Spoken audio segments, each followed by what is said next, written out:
ready then? Okay, welcome everybody. This is the August 17th policy meeting. Call to order.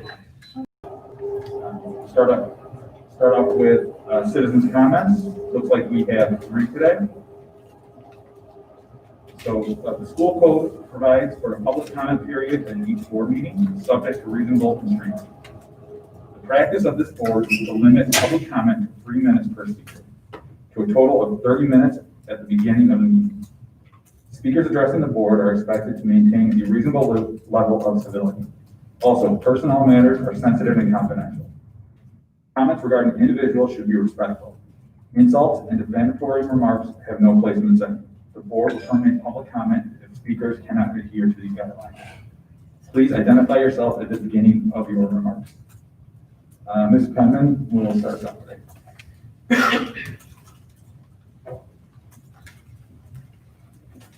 Elected board members and administrators, my name is Danielle Penman, and I am the proud parent to 2 sons. One is a senior going to East, and my youngest is in 5th grade in Lund Hall. The 2021 school year is not starting off as many families would have hoped. For some reasons beyond our control, remote learning is necessary across our schools, including our high schools. But there are some reasons that they are in our control. And some of the reasons that our students are not going to school in person is because of decisions that our leadership made.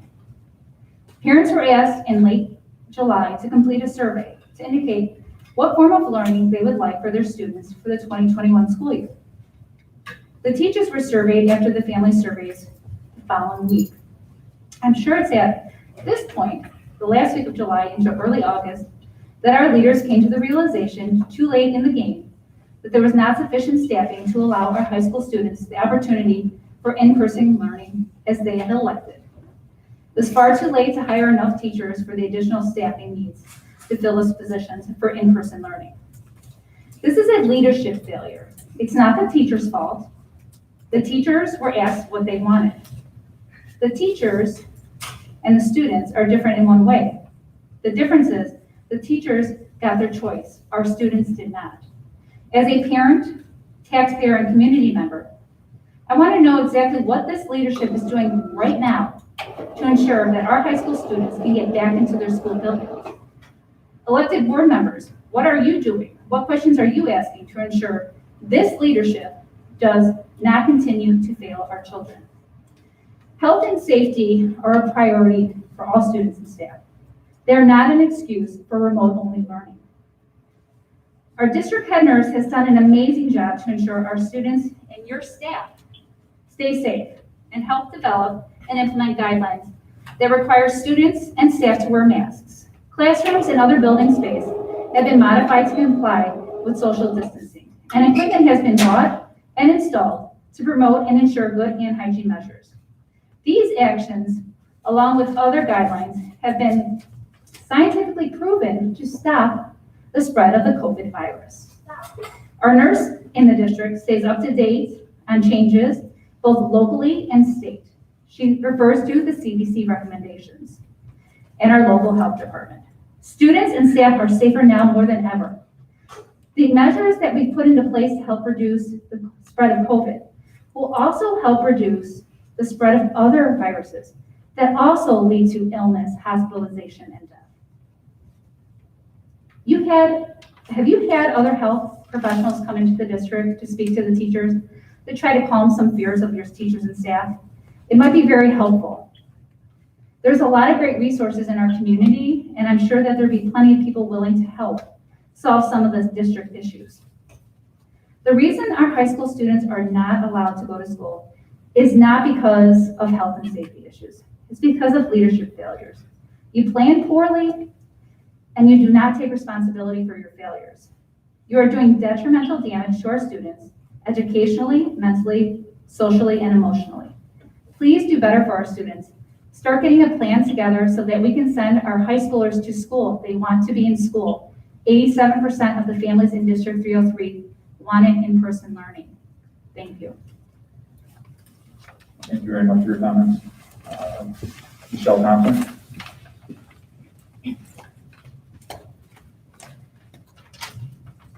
Hi, my name is Michelle Thompson, and I have two children, one in middle school and one in high school. My children are my motivation for being here today. I'm very concerned with the lack of planning and leadership in creating a detailed instructional plan for remote, hybrid, and in-person learning for high school students. We know that hybrid learning is the bridge between remote and in-person learning. To achieve this goal, you need to add back in hybrid instruction. But you have to overcome two big hurdles if you want to deliver a plan to seamlessly move from remote to hybrid to in-person learning at the high school. First hurdle, delivery of instruction through live streaming. You have not explained if and how you will live stream from the classroom or remotely. Second hurdle, you need to have one path of instruction for both remote learning and in-person learners. Remote and in-person teachers should teach all learners, remote and in-person, from wherever they are at home or in the building. This staffing issue that was confirmed by our administration negatively impacts high school students' education and well-being. Emotionally, you have created more anxiety for 87% of students who chose in-person learning. More teachers chose to teach remotely, 87% of students chose in person, and you did not plan for all teachers to teach both remote and in-person learners. This is a big problem. Lack of information is creating more anxiety for families and students. I see it every day, more and more questions asked on the Citizens page by parents with only 2 days left until school starts. No surprise, membership on the page has increased. People are looking for answers. How will you address that? I leave you with these words from New Trier's meeting about their new instructional model. Learning is as much a social exercise as it is a cognitive one. Relationships with teachers, peers, and counselors and coaches are developed at school. There are many social emotional skills that come into play with in-person learning. Where's our new instructional model and plan for high school at D303? Thank you for your time. Thank you very much. Our last speaker, Shannon Sullivan. Hello, my name is Shannon Sullivan, and I have two children in the district. I have a freshman and a junior, and I have a nephew here tonight, and he is also a junior at North High School. I have a nice little letter, and it's really nice. I spent a lot of time on it. I don't know if I'll read it verbatim because I don't want to be redundant with some items that were already mentioned. I do want to say thank you for the work that you are putting forth and trying to get our kids back to school. Not an easy task. Can we do better? Yeah. Can I do better as a parent every day? Yeah. So I don't think that any one person wakes up in the morning and says, how can I just ruin everyone's lives today? So I don't particularly believe that that's on the agenda for maybe find folks. However, I am a little disheartened by the start of this year. I get it, it's hard, nothing easy, but we are starting school in a couple of days, and I'm just interested hearing tonight, I don't know if you guys are gonna talk about it or not, but what standards have been developed for remote and hybrid instruction for high school students. I understand high school students are supposed to be getting their schedules today, but haven't seen them yet. Textbooks tomorrow, maybe. Some have gotten them. Some say there are no textbooks, depending on what school you're at. But quite honestly, I don't know what the first day of school is supposed to look like. So I was just kind of hoping for a little I know that there's some principals out there that have done some fantastic videos and stuff. I'm sure that's not what we're going to get in high school because there's no one set, protocols for going to high school in the morning. But so am I waking up on Wednesday and it's okay, it's high school today, not spring break anymore. So just a little more, and I'm not saying that the schools aren't doing the best job they can, but I do have to say it's a bit unsettling, the lack of information that we have right now. And then that also goes to Fox Valley, the Career Center. My nephew was supposed to be doing that. They didn't even know that St. Charles was flipping remote, which was really my whole reasoning for being outside today. And you guys went through great measures. You conducted a survey. You then even called every single family member that didn't participate in the survey, so you knew. So you really kind of led us to believe it was happening. And then at the last minute, we flip. Not really an explanation. Safety, I get it. But I kind of have an issue with, is it safety or is it really the fact that we don't have enough teachers? I ran the one and only Girl Scout camp this summer, 165 girls for a week. I had to double my adult volunteers so I could break down my groups, hand wash, social distance, spacing, all that. So I get it. This isn't a much larger capacity, but it can be done. So, and I know we can do it. And I know you guys are on the path to do it. I just don't know why you flipped. So you might want to talk about that. Maybe you can enlighten us. It's hard when I'm sitting in Ohio with my family this past weekend, and my son is explaining to my family why he needs the structure of classroom. I'm not even in the room. I'm not even participating in that conversation. These kids want to go back to school. So I just would like to hear, what are we actually doing to work towards that? I know it can't be like a full go, but what are we doing to get there? Let's just see if I've missed.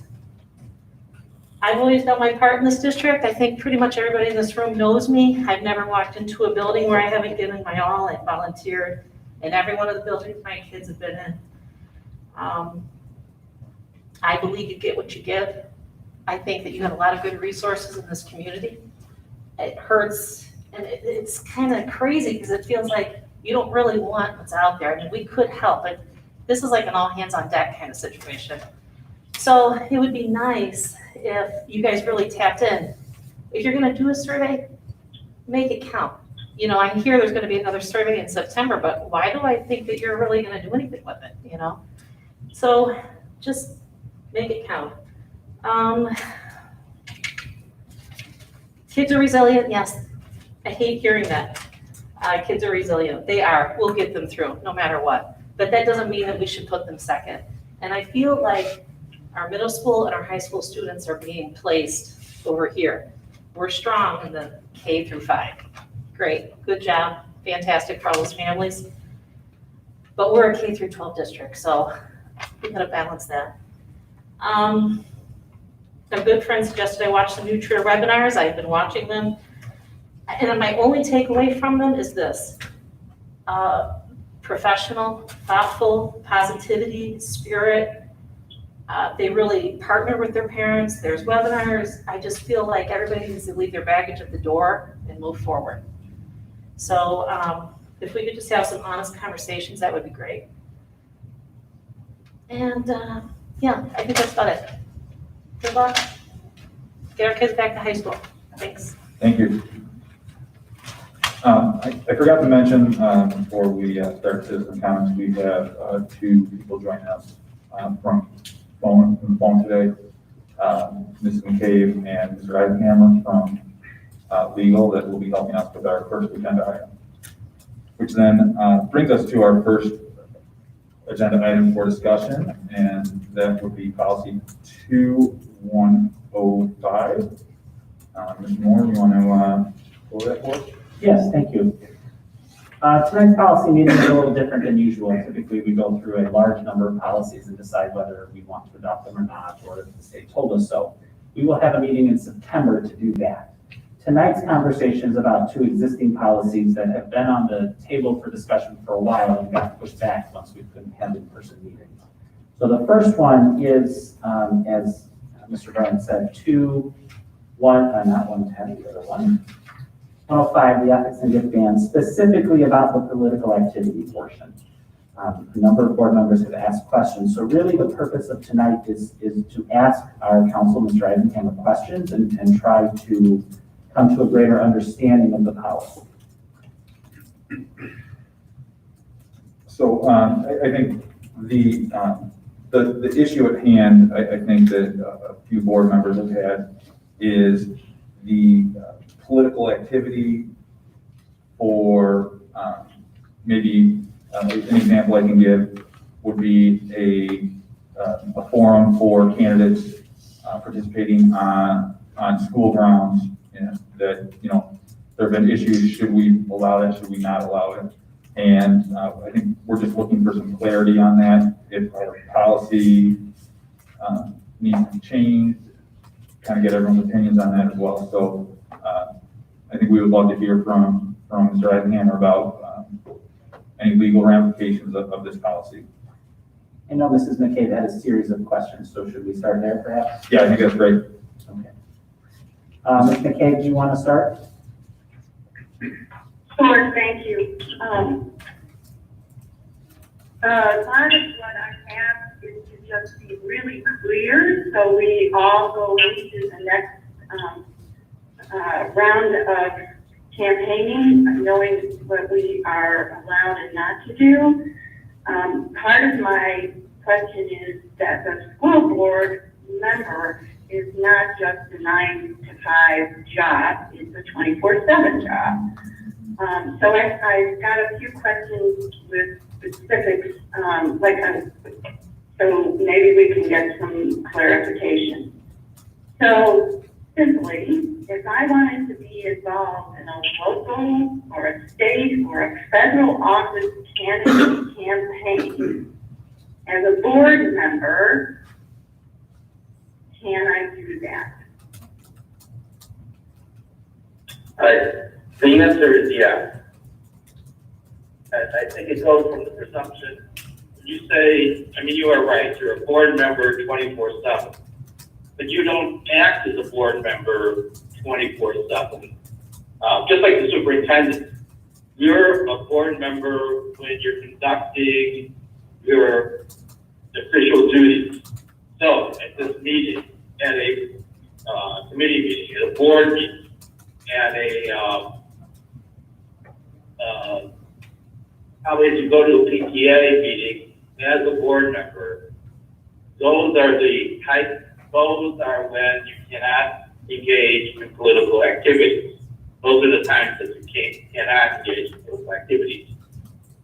However, there's another provision in the law, that's the one I think that causes more problems, is that you can't engage in political activities when you're using the property and resources of the district. So that is, to be conservative, is when you're on the property, even if you're not acting in official board member duties, but if you're on the property of the school district, you are then prohibited from engaging in political activities, as well as using resources of the district. So you wouldn't be able to use your email for political activities. For example, you could not, let's take the easiest one, is circulating petitions. You can't circulate petitions at a board meeting. You can't, while you're having a board meeting, you can't circulate the petitions at the committee meeting. But even when you're not on duty as a board member, let's say you go to a football game or a basketball game, when we have those games, you would be prohibited from circulating a petition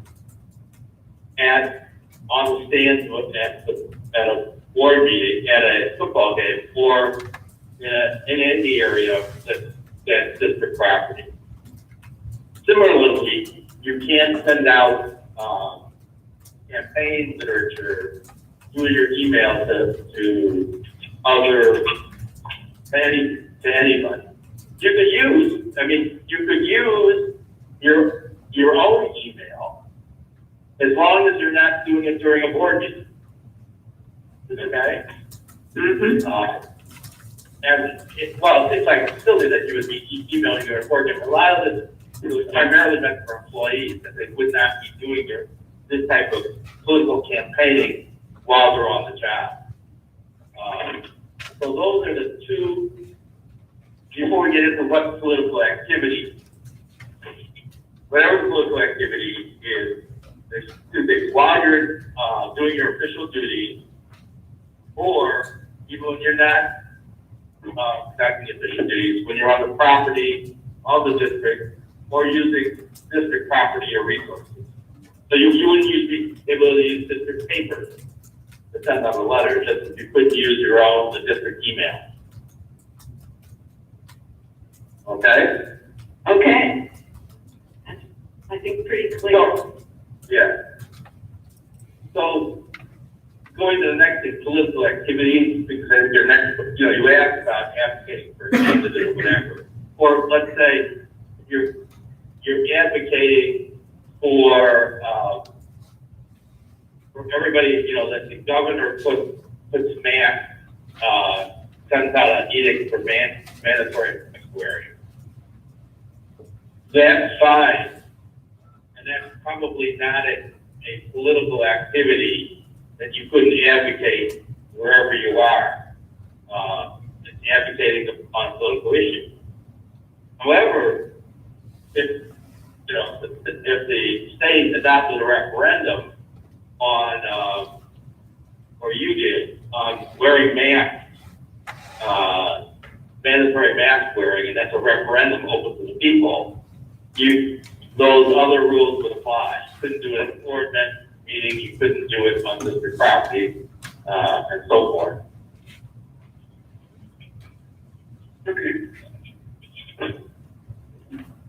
Okay.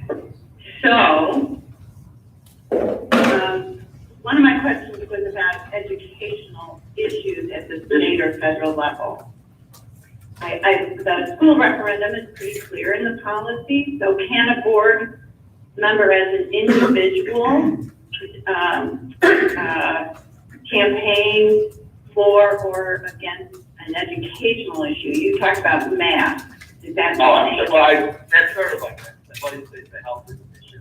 Let me take, a good example is, a very good example would be, you have a building referendum or a rate referendum in your district. Mm-hmm.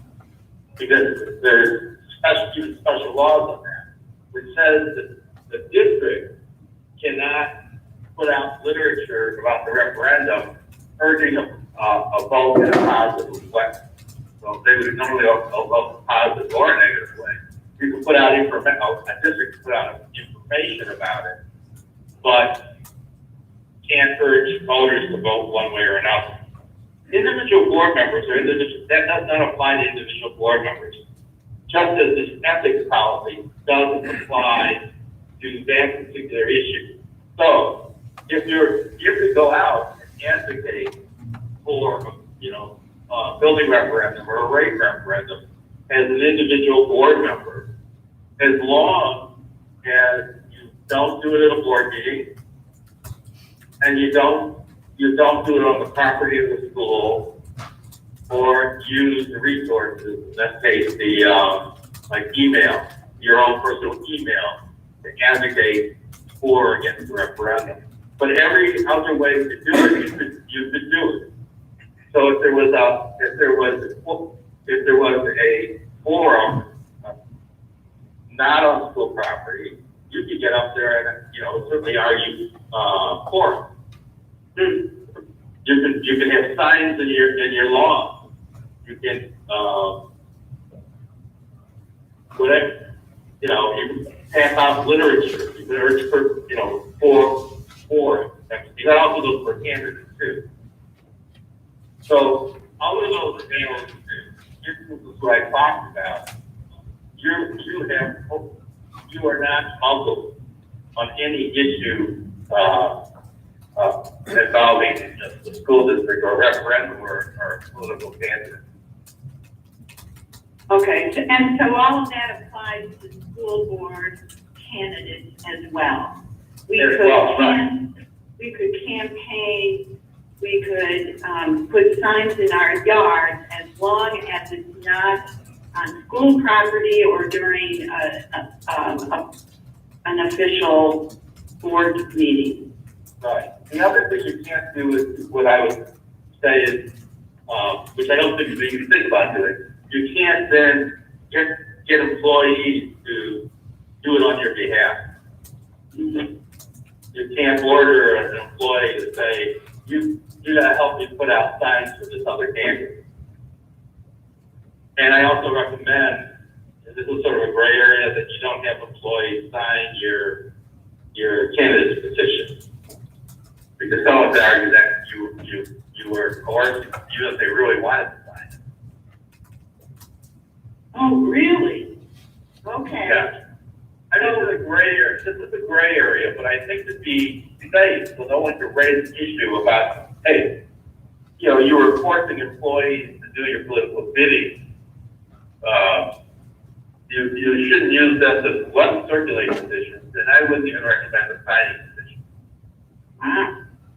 Because there's a feeling, it's a feeling that, well, they may want to sign it, but you just don't, you can't tell, right? Right, but if a candidate is not a board member, they can get employees to sign. Yes, right. Although, yes, it's not illegal, although I would recommend, if I were a candidate, I'd recommend, again, well, this is my personal opinion, that a candidate should do that either, because if they become a board member, it would be like, there's a certain coercion there too, but there's no law to prohibit it.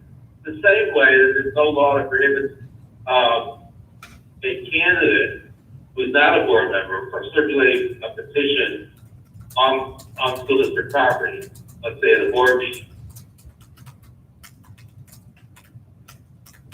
Oh. All right. Or in a football game,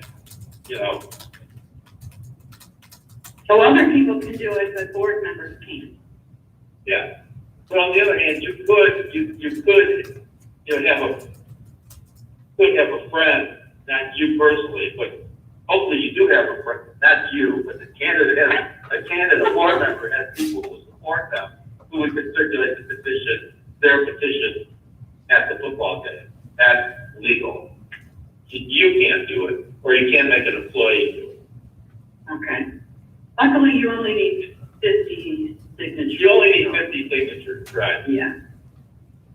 All right, those were the only questions I had about candidates. Okay. My other questions then have to do with allowing candidates to have time in front of Mrs. PTOs, Do you mind if we go around the room and just stick on Ms. McKay? organizations as well. Yeah, the answer is, if it's a candidates forum, which is certainly, if it's a candidates forum that's held on school property, the answer is the candidate can't do it because it's campaigning. Mr. Eisenhammer, Campaigning Stan, for, the phone is kind of breaking up. I'm gonna ask you to stop for a minute, and we're gonna re-question this question, but after Mr. Bryant asks the other board members. Yeah, I think we'll stick with this topic about candidates and political activity, and seeing if any other board members have questions, and then we'll move on to your next questions, Mrs. McKay, because it sounds like it's a different topic. Okay. So, do any other board members have any questions in the same line of Mrs. McKay's? That looks like a no, so, Ms. McKay, go ahead.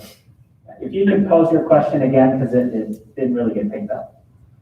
Okay. Sorry, I am watching, but it's a slight delay, so if I talk too long, somebody wave, I will stop. So the question that I have is, can organizations, nonpartisan, hold forums on school property? okay. The answer is yes. However,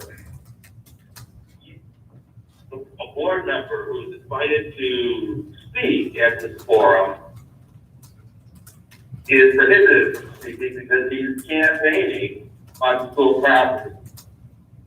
So it becomes an unfair, they can hold it, so board members who are candidates can't appear at the forum. I know other districts have had forums, and they do it because chances are no one's going to complain about the forum because it's the League of Women Voters doing it or PTO doing it. No one has an advantage and whatever. but technically, it is for the board member, it is a violation of the Ethics Act. Now, the solution would be, is for example, is to allow, to have the forum at the village hall, for example, or the library. So that's the answer why in the past I think St. Charles has not had PTOs have forums. It's not that the PTOs couldn't, it's just that the candidate wouldn't be able to speak at that forum. Okay, the League of Women Voters was very upset with D303 last time. So I think as a board or district, we have to consider what guidance we need to give to PTOs so we're on the same page from building to building. I'm disappointed that we can't have those forums, but incumbents should be able to speak as well. Yeah, I agree with you on this. It's just, if you're going by what the law says, they can't do it. I mean, it would be nice to maybe get a small amendment in. In fact, there's a lot of amendments you could put in there that would allow things to be more equal for candidates. Well, but just, And I know that the Raffle League of Women Voters, my wife was a league member. In fact, was in charge of running the state debate back a long time ago. Can I ask a Thank follow-up? you. Can I ask a follow-up to that, though? This is Heidi Fairgrave. Just throwing out as an idea or what if, could the district, though, choose as a service to the community to host or introduce a candidate forum using the library, for example? Yes, the district library or the city library. City library. Yeah, in other words, the league or PTO can hold that forum at the city library, and that would be perfectly fine for school candidates. Okay, thank you.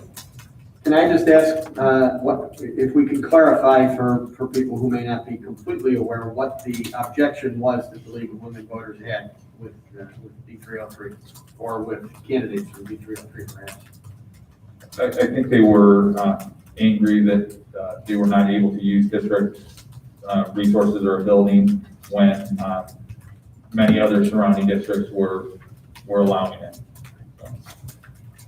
And I asked that question because I think there are probably a lot of people who are not aware. So I was aware of the issue, but I just wanted to make sure that anybody listening was aware of what that concern was, because it went directly to what he was talking about, really.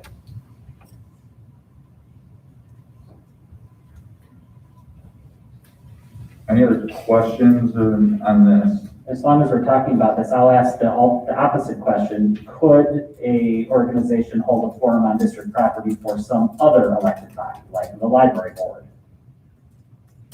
Yes, instead of reverse, yes, the district holds for library board members, because while they're under the same ethics act provision, they're not campaigning on library property, and they're not part of their official duties, so they're fine to have a forum at the school district for the library board members. So would it be something to possibly have administration look at making some partnership agreements with other organizations within the community to where we can host forums for them and they can host forums for us? That was something that I was going to suggest much earlier, is that barring some of the larger forums where, in the past there have been large forums where they've had, city offices as well as school board as well as park board all on the same night. Barring anything like that, I think a reciprocal arrangement is probably a good idea. so that we can avoid all the legal ramifications of it. Certainly much nicer when you can attend to all those things in a single event, but if that's the way it has to be, it's probably best to have reciprocal arrangements then. I want to push that question towards Stan again. Having a reciprocal arrangement certainly makes sense and would be helpful to the other governmental body. Are we allowed to host anything host in the sense of district sponsors versus we provide a space? Are those different things? I didn't hear that. Could you say that again? Yes. So is there a difference between school district property, we let some organization use it for a forum for candidates not for a 303 school board versus District 303 sponsors a candidate forum for the library board, for example? Are those different or are those the same thing? You know, in other words, I think it's the same thing because it's still district property, even if you're leasing it out, sort of leasing it out to another organization. Thank you. I'm not sure if that was, if maybe the question was, for example, the League of Women Voters using the school district to host a library board member event and the library to host a school board member event as opposed to the school board saying, we're going to host a forum for the library. Is that? Oh, no, that's fine. In fact, it's probably better that the League of Women Voters are the ones to initiate the forum. Right, yeah, I just wanted to clarify that I think that was a differentiation that was trying, that Mr. Moore was trying to make. And so, Yeah. in other words, the school board or the school district would not want to host that. We would want to lease the space, but allow some other organization to host. That would be best. Right. But would it be a violation were we to have a reciprocal arrangement where the school board said, we'll do it for the library if the library does it for us? Yeah, that would be fine, because again, technically, the board member is going to be campaigning or doing the forum, not on school property, but on the library property. So if no incumbent is running, Yes. then you're going to do it. But it's all Right. about who's running, right? Okay. Right. Any other questions on this topic? I actually just want to clarify something because I think that, this is Jillian Barker. I think the answer that was given to the previous question was a question I was going to ask because it's kind of a doozy with the library being in a district building right now. So we couldn't necessarily have anyone host anything at the library at this time because it's in our building. Was that correct? No.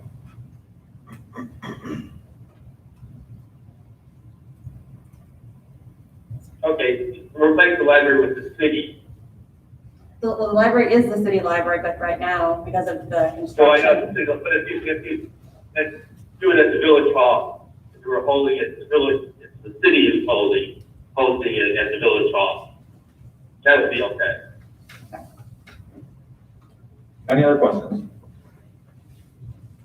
Okay, so we do not need to take any action or put this on next meeting's agenda then, correct?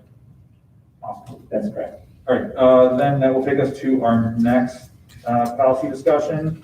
2110, qualifications, terms, and duties of board officers. If we could take a very brief pause, I'm going to ask Stan to hang up and I'm going to bring Ms. Weibel in. It's going to take me a minute to do that. Thank Thank you, Stan. Thank you. Okay, thank you. Thank you. Bye-bye. I need him to hang up first. There we go. All right, are you still there? Okay, hold on.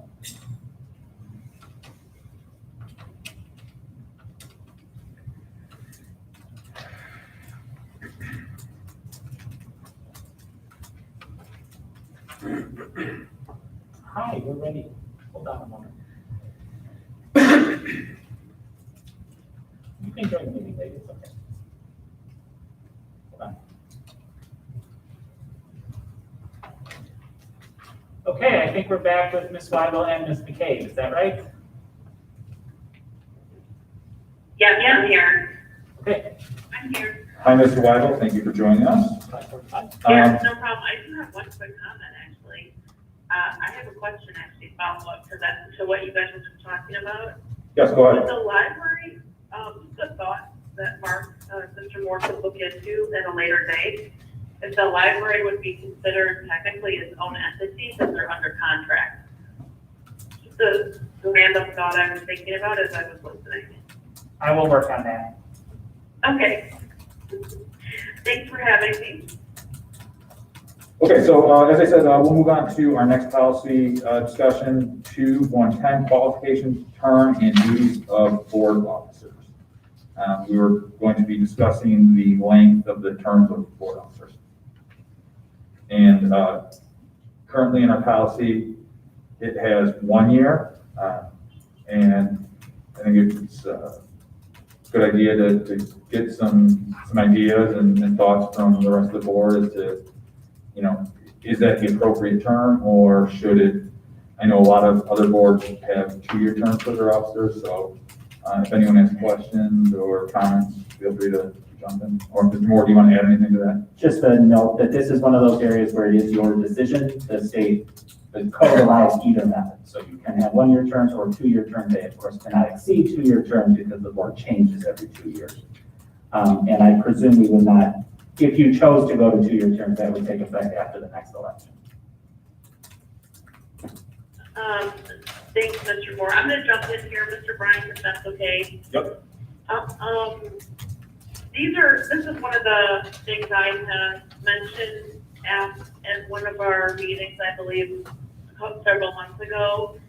In reflection of being in that present role too, after someone had been on the board for such a long time, I reflected that it would be beneficial for someone to sit in that role in a two-year term, and not just in that role, but their whole president, vice president, secretary, as it takes a while to get situated with the function of the role, the duties of the role, as we're still seeing this year transitioning from last year, we're still looking at the delegation of different functions and what's the proper kind of left, I don't know how to put it, proper delegation of each piece. So who takes what percentage? It's quite a lot for leadership for the board. And so I think it's important to kind of reflect on that as you go and learn as you go, especially in dealing with new administration sometimes. Obviously, we wanted to sync with your election year. A lot of the other large blue districts do every 2 years. There's very few of them that do every year. I don't know if there's any that do every year. I think Elgin was the only one that did every year. And I don't really know if they had a purpose to that other than it's just kind of always done that way. So I think U46 was the only one. So that's kind of the history behind it. Was we just thought it would be good to kind of think it and to have this experience behind a couple of years running for each administration. I will tell you that the historical factor of why it went from 2 years to 1 year about 15, 16 years ago, I don't think was any reason other than that current administration felt like due to personalities at the time, 1 year would be more beneficial. So there's no real historical value as to why it changed. So that's my 2 cents. Thank you very much. Anyone else? Okay, anything? I actually, my own view on this is I've spent 30 years watching school boards from the other side. And I've spent about 7 years watching from this side. And I think that there's nothing wrong with a one-year term, and you can certainly reaffirm each year. But I don't think there's a problem with being able to take a look at it. One of the things that, and I'm not sure about this, I do believe some boards have requirements or consideration, at least for amount of time on the board prior to being into an officer role. I know that union boards do that often, that you can't be an officer in some unions without having served a period of time as a, for example, building rep, so that you understand, so that you're not stepping into a role completely cold. So for example, it would be inappropriate probably for somebody to get elected for the first time and then, in the very next meeting, a month after they've been elected or seated, to assume the president's role. And I think that probably generally wouldn't happen. But I don't see a problem with having a check and balance so that each year, should there be I don't think it's, we look at things about, with the idea of reevaluating and constant reevaluation, and I think that a one-year term is consistent with that constant reevaluation and being able to look and say, I think this person's doing a good job as president, let's continue, or perhaps we need to reassess. So for my part, I would prefer to see them remain as single-year terms. Thank you, Mr. McNally. Ms. Barker? Yeah, I will say that, I do see a benefit, to 2-year terms, and the reason is because that first year you go through, there is a learning curve, not just being on the board, but taking a different position and having to do different duties within that position. And that may help provide some continuity, but, so I can see the benefit to the 2-year term and learning of the function and the duties of that particular position.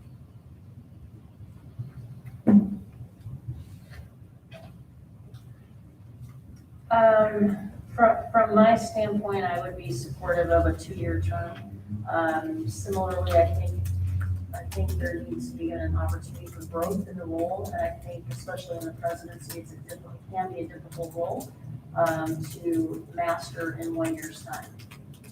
So that's where I stand. Thank you very much. Anyone else? Don't want to jump Can I weigh in, or is, Go ahead, Ms. McDade. Yep. are we talking that all the officers would be 2 years? I think that's what we were discussing. That's what it sounded like to That's me. my understanding. Yes. Okay, I'm fine with the 2 year, but I would recommend that maybe they be staggered. So you don't have a completely new group coming in. I don't know how the board feels about that. I think logistically that'd be difficult because you're trying to time the 2-year term with an election so that otherwise you have one set of officers is straddling a term and the other set of officers is not. Because there's an election every 2 years, the board fundamentally potentially changes every 2 years by as many as 3 or 4 seats. Okay, thanks. Any other comments? Mr. Manheim, would you like to weigh in? President Manheim? I'm indifferent. I can see the pluses and minuses to both sides. I'm really indifferent. I mean, I've been now my 10th year. We've been ones the whole time. So to Mr. McNally's point, the presidents before, they were successful. They continued to move on year after year. And if they weren't, they changed. And so, like I said, I'm kind of indifferent. Whatever the board kind of feels is fine. I should probably clarify too, part of my concern with this is sometimes when you do have a change of 3 or perhaps 4 board members, now they're voting to seat a president, or, well, all officers. They're voting to seat all officers, and they may not be fully aware of, you know, of the ins and outs and kind of who would be best for a job and who wouldn't. And for my part, again, I just think it's a good idea to, when we talk about the idea of reassessment, we've talked about that in other roles within the district. I think that we have to be consistent there and say that that's something that should be assessed on a regular basis as well. I do see the advantage of 2-year terms, but I think a 1-year term becomes a 2-year term if you're doing the job well to the satisfaction of the rest of the board. As a 1-year term becomes a 2-year term, and you always have, but once you make it a 2-year term, you can't make a 2-year term a 1-year term should it become problematic. Well, we were thinking about a 2-year term because of obviously the time it takes to form that relationship with the superintendent and staff. And that takes about 6 months to get up and running. That means you're only running kind of at premium for about 6 months where you're actually effectively getting your work done. And that's just, in my opinion, not an effective cycle. I think it's difficult to really move this machine as forward as swiftly as I think this new board and the new attitude on this board wants to do that with these intermittent terms. I think the other thing we would want to do before we look at this in policy is really define the roles of these positions. And I know that's something that we started doing before, and that we're still doing with President Manheim, myself, and Secretary Barker. So that would be something that, you know, when we look at this as a policy, we would probably want to look at, you know, in quotes, the job function of each of these roles as to what these roles actually consist of. So that might be something to think about too. I don't know, Mrs. Barker, do you have comments on that? Actually, that's what I was going to ask, kind of jump into, is that at what point are we going to take a look at these job roles? I mean, if you look at it, the vice president doesn't really have much of a job unless the president delegates these things to the vice president. And then the secretary, you know, there's things like keeping the minutes for the board and verbatim record. A session, well, that's under a recording secretary. There's some things that, you know, I'm not mailing the notification and the agenda out, it's getting mailed out, or getting sent, but, so I think it's maybe time to kind of relook at this in its entirety. I don't know if we want to save that for another day, next policy, to kind of come up with something. Well, we were supposed to be doing a board retreat. I thought we were maybe doing that at a board retreat. Are we having a board retreat, or what's happening with that? Yes, we are going to have a board retreat. We're still working on finding a date, hopefully within the next few weeks, month or so, 6 weeks. Maybe that's a good time to workshop that. 6 weeks, that we'll have a date, or that we'll have it? Hopefully have it Okay. in the next, by the end of September. Okay. I mean, I think that's something that, I mean, I'd like to figure this out. I mean, my personal opinion is we figure out the roles. So, you know, in the president role that when I was in, it could be very overwhelming, especially when COVID hit. We were doing evaluations with Dr. Pearson or the soup role, and we're doing networking with other schools, ISB, ISB, our legislative branches, and anyone else you want to throw in that pot. And then obviously you're doing day-to-day interactions with the superintendent, his SLP, and everyone else. There's also a board, which is our communication with our constituents, which we've bantered back and forth about our SLP handling, not handling, should we handle ourselves? And that piece of the puzzle, which is still unresolved currently, I think on the board, and that's something we're going to talk at our board retreat. So those 4 main pieces, and of course, like you get the media connection too, which is a huge piece. So all of those 4 pieces under something like this is more than a 50-hour week. So you have to parcel them out into different people under something like this, which could happen again, or as we know, is still continuing, could happen for a while. So to talk about moving people around every 12 months, for me personally, being in that role and Barker and Mr. Manheim, I think there's a concern about lots of people in play and lots of responsibilities constantly being shuffled about. So that's where I'm coming from on this, because now we're able to delegate some of those pieces to the 3 officers.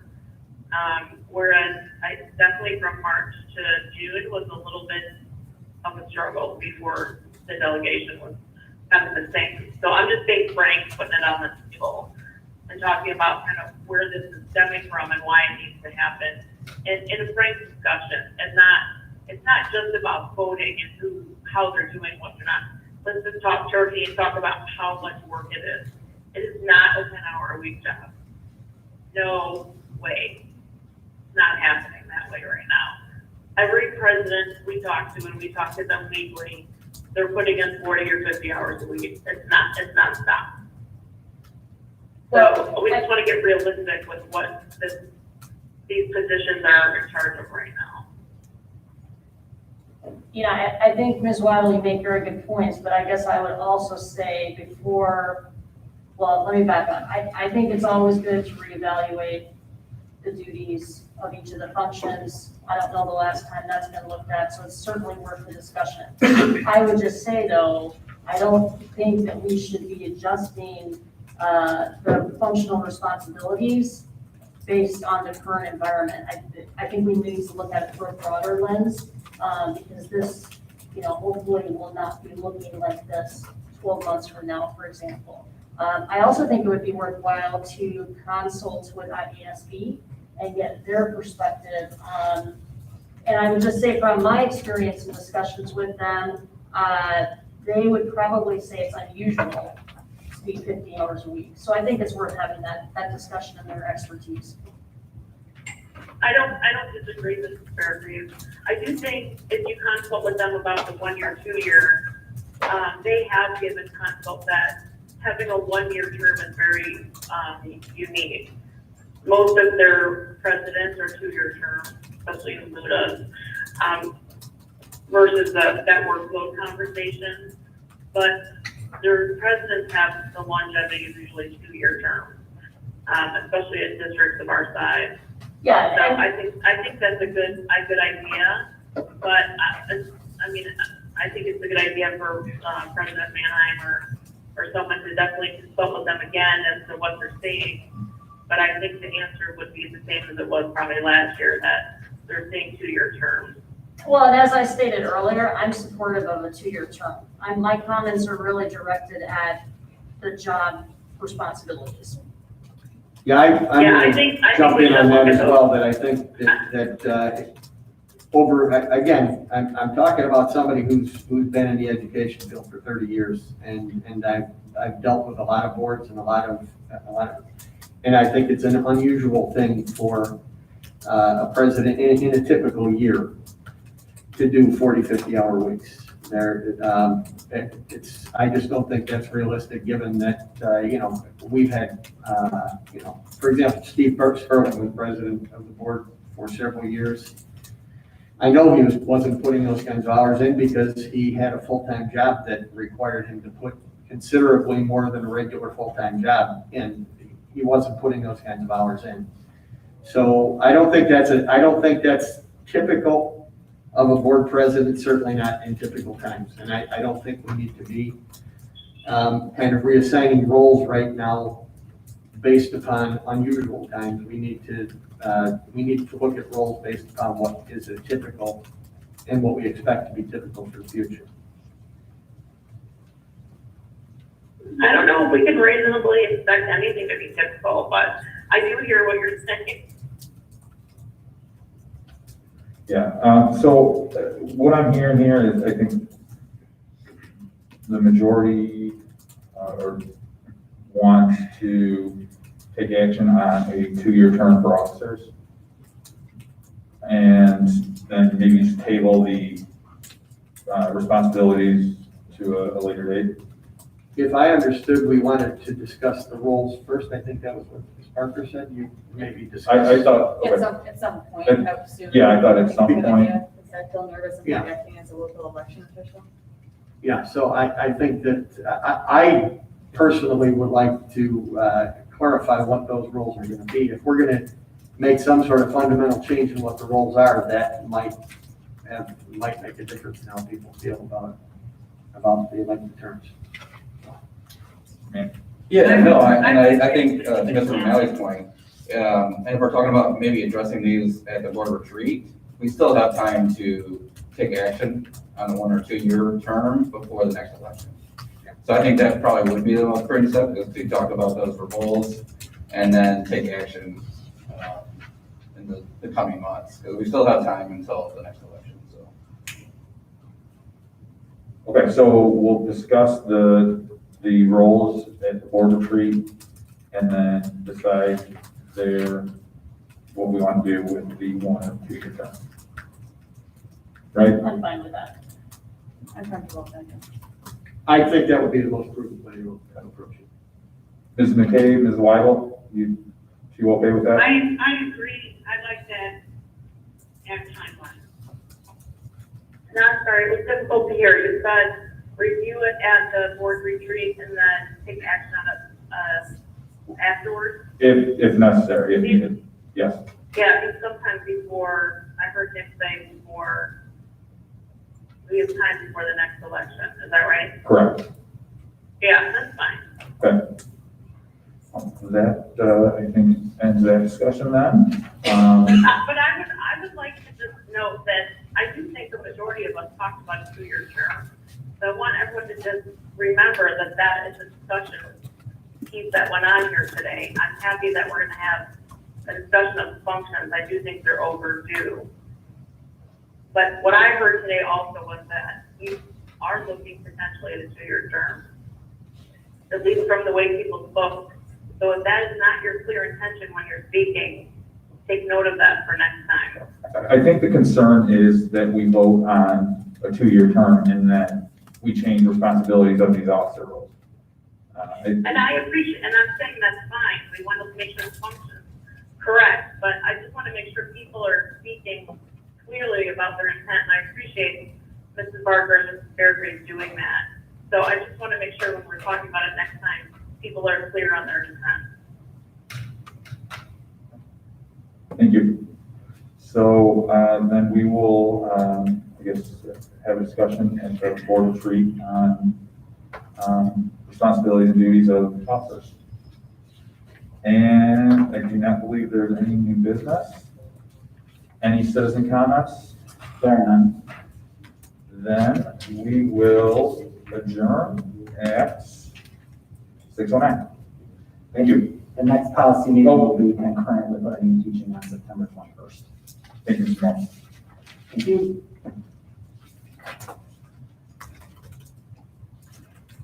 Ms. Weidel,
I'd like to try to get started. It's already been a long day, I'm sure, and so let's try to keep things moving. So it's actually 6:22.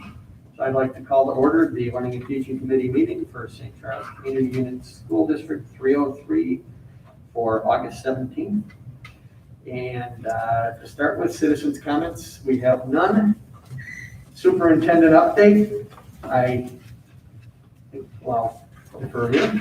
Do we have any? So just briefly, we are in full get ready to open school on Wednesday mode. Today and tomorrow, our teachers are doing some planning, remote learning planning, and also you'll see tonight a presentation that has information about some of the professional learning that they have engaged in over the past couple of days. And so I'm excited to share that work with you. I think that you'll be pleased to see how much the Learning and Teaching Department and many of the staff members have put into the planning process for the work that's been happening across the district. I happened to be at 2 elementary schools today. One was doing remote material pickup, and the other one was doing material drop-off for in-person learning. And those kinds of activities are happening in our schools. You heard mentioned already this evening the high school schedules. Those were expected to be released this evening. But about the moment that they were ready to open the Home Access Center, we had a software failure with our eSchool system. And so they had to restore the schedules from backup. And that has been done, and those will be released in the morning. And there's a communication going out to parents or at noon tomorrow about that. So they'll have that information. The high school principal sent something, I think at 6 o'clock tonight, with information about the schedule for Wednesday, as well as where the students will be able to access their schedules, their actual physical schedules, and their textbook. So just to clarify, high school students or parents can access the schedules at noon? At noon tomorrow in Home Access Center, yes, ma'am. Okay, and next up on the agenda is welcome celebrations, recognitions. Do we have any items? It looks like we do not have anything, so we'll go right into our discussion. So first up for discussion is the early learning partnership update. Great, and we have one of our presenters. This is a repeat of an item, an extension of an item that the board heard back in June. We first brought this idea to the Business Services Department as it was, the foundation was a grant opportunity. But through that conversation, we realized that the board needed a bigger perspective of what this partnership is all about, in addition to possibly serving as a financial relationship. So thank you, Tricia, for coming back and talking the board through a little bit more about the early learning partnership. And there is a document at each of your places that has a summary of what Tricia will be talking about. I didn't. Just the fun. Okay, all right, awesome. I am thrilled to be talking to you tonight about the St. Charles Early Learning Partnership, our goals for the upcoming year, and to answer your questions about how the district can support the community partnership. So as a background, we formed a year ago as a community collaboration. We received funding through supports through the Illinois, through ISB's Governor's Office of Early Childhood.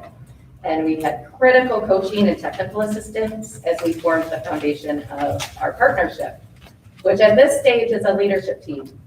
So you'll hear as I talk about the 3 tracks for the coming year that we plan to do and how we look to build the foundation of the leadership team into a partnership that comes from the community and is about the community, driven by the community.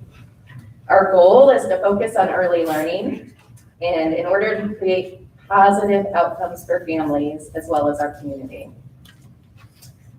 One important thing is that we focus on the children and their families within the school district boundaries. And by children, we mean prenatal to age 8 and all families. And so by all families in those district boundaries, that doesn't mean just district families. That would be waiting too long, and we'd be missing too much of our community, because that would be missing families that choose to homeschool, for real homeschool, where they're creating the plans and everything, or it would be missing families that choose private preschool. And it would, again, be too late. So we're talking about district boundaries, families with children from prenatal to 8. And we just don't want to wait until they walk through the doors of their school, wherever their school may be, whether that's a district school or whether that's, a private school or their home. We are focused on having them ready to start school healthy and ready to learn. And we do know we've had some initial conversations with stakeholders, and we know that last year, our district kindergartners took the kids assessment at the beginning of the year, a judge of readiness for kindergarten, and 25% of our kindergartners were ready. So that's a measure of our community and speaks to the need of doing better for our little ones before they walk through, again, whatever school door they walk through. And then we also had some initial conversations with different organizations. So the plan for the year is to listen and invite. We've set the stage for a year as our leadership team, and we have 3 tracks that we're looking to do. The biggest job is stakeholder listening campaign, and then community events and governance structure. And using these 3 tracks is where we look to listen and invite and get a better understanding of early learning in the community. We all have some understanding through our different organizations and roles, but we need to really dive deep into that. And from there, together with stakeholders, we would identify priorities for action. So I'll just quickly go through. You do have the sheet. 3 tracks, stakeholder listening campaign as the first, and then community events and governance structure. The listening campaign, as I said, is the biggest part of what we're doing. And we're talking to both family stakeholders as well as organizational stakeholders. And we seek to have that really robust, deep understanding of the landscape of early learning in our community as it is right now. So we're not doing anything, we're listening and learning from everybody, from all. And we want to see what's working, find out what barriers are preventing families and children from getting services and accessing them, look for additional opportunities that would benefit our families, and find ways to remove any barriers that we unveil. So we're really looking to look at what we have and align and do some next steps. So in the bullet points, you can see more about the listening campaign. That information from the listening campaign will drive the community events and the governance structure. The community events is really to take some of that information that we learned from the campaign and share it out with the community and make sense of that information and that data and look at it and figure out, what does this mean? Communicate about the resources we do find, and then enhance the relationships amongst the partnership as we do that together. So that collective next steps being not the leadership team deciding, but listening and then taking the larger information together. And then the last track is creating the beginnings of collaborative governance structure, because people are saying that, yes, we want to join, what can we do? But we're not there yet. We need to do the work right in building the foundation, and then provide ways to, how do I become a member? What do I do? And it's, again, going to focus on families and community organizations. Finally, a lot of behind the scenes work happened as the leadership team went through this last year, and you all went through it as well. What a year it's been. You can see on the back of the handout some of the ways we did set the stage this year. Some of you may feel like you've heard about this listening campaign before, because we were amped and ready to do it last winter when first we found out about the opportunity to apply for grant funding, which at this point we're working on no money besides the supports through the state, so technical assistance. So we shifted gears to apply for funding through the Fox Valley United Way. And as we were doing that, COVID hit. So we couldn't continue the listening campaign in that setting, although we do have plans on how to do it safely and virtually, as all of us are learning how to do. And so instead, we continued, once March hit, we continued planning and really coming together as a leadership team and expanding the leadership team and doing that behind the scenes work. So that is kind of a summary of us, and I'm happy to answer questions about the agreement that we proposed at the business service meeting last time it came on the agenda. And I think Dr. Herman had some.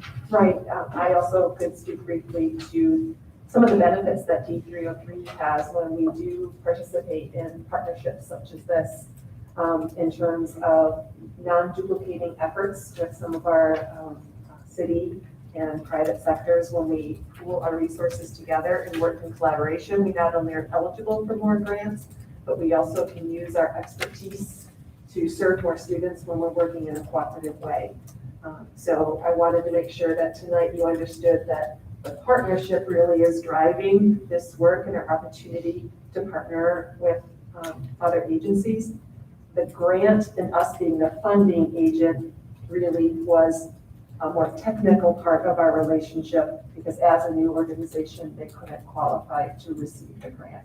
So again, it is also very common for partnerships like this for an existing agency that has, accounting and already has a grant management system in place to serve as the receiver of funds. So we wanted to make sure we brought a more comprehensive picture of the partnership back to you and to answer any questions. So we'll start. It looks like this fair group is ready to go, so. Could you explain again what the 25% readiness level is based on? Yeah, that's based on the kids' data last year for all three areas. So the math, the literacy, and the social emotional. And those aren't the technical titles for those, but 25% of our students were ready in all three areas. So they didn't have, does that make sense? It does. And does every one of our kindergartners take this? Yes. And what's the timing on that? It's in, I'm not exactly sure, but it's early in the year. So it's before that they've had the benefit of our instruction. Okay.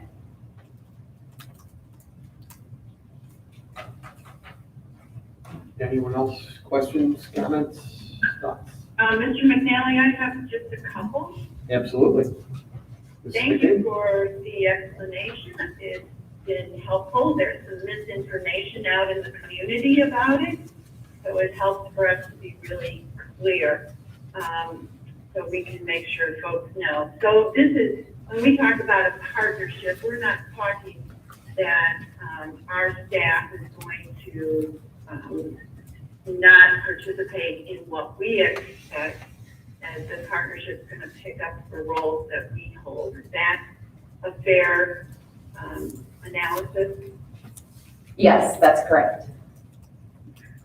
And so what we're really dealing with mostly is holding the money. And did you get the grant? I'm sorry if I didn't hear. I didn't say we did find out at the end of last week that we got a portion of the grant. So we were not expecting it, quite honestly, because they shifted to direct service to families for COVID. But we did receive a portion of it. So how much did you receive? $8,000. And will you have to adjust any of your strategy based on the reduction in funding? No.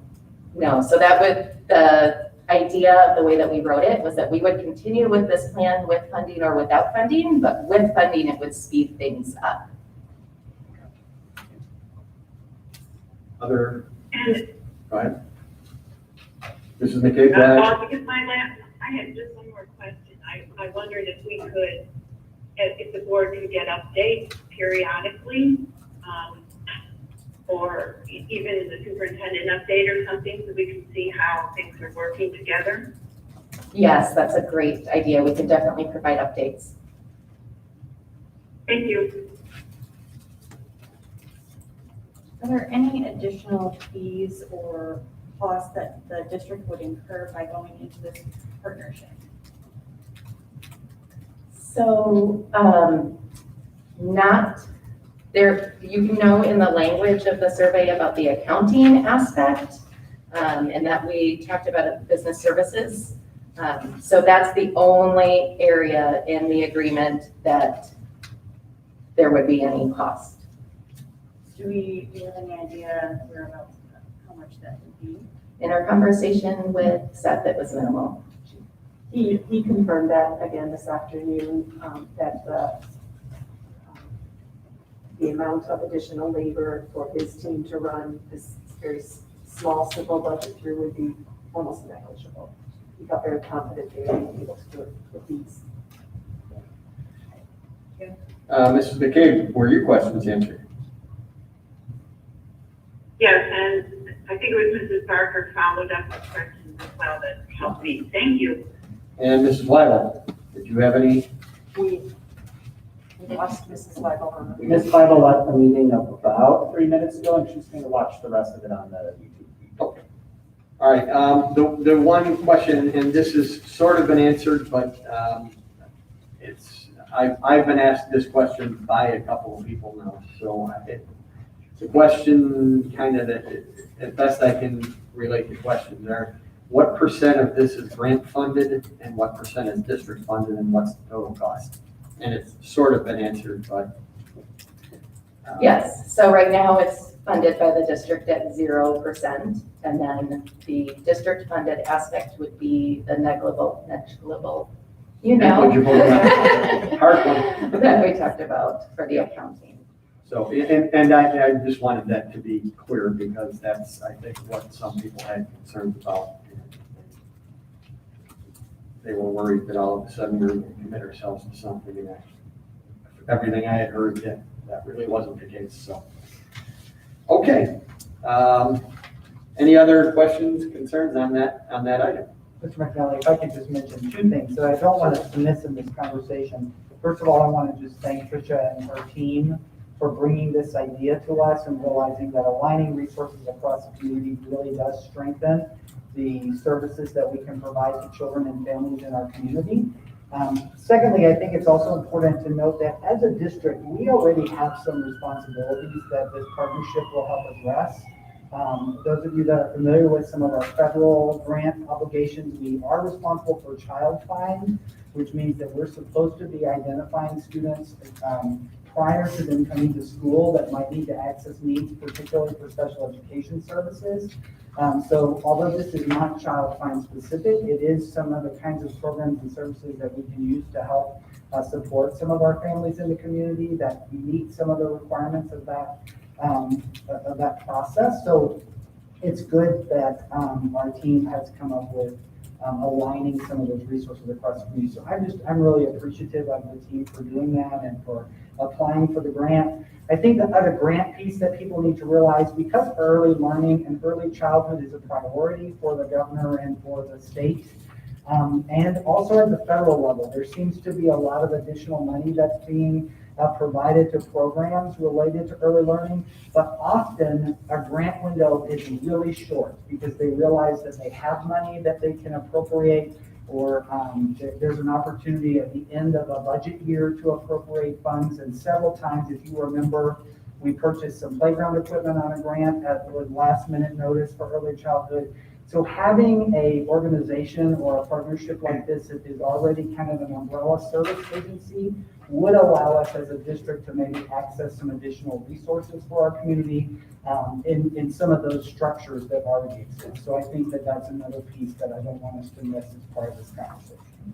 No, in fact, that was something that I did want to point out and highlight that Dr. Herman had said that, you know, this does open up because of the partnership, it opens up the ability to maybe more nimbly apply for grants and utilize those in a way that maybe wasn't available before. So I appreciate the work that went into this, and even with all the hiccups of COVID, it caused problems for everybody with everything. So.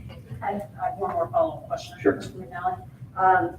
Since I noticed we do have 2 D303 staff members on the leadership team, what's their required participation, and is that during the day that they're working in elementary school, for example, or how does that work?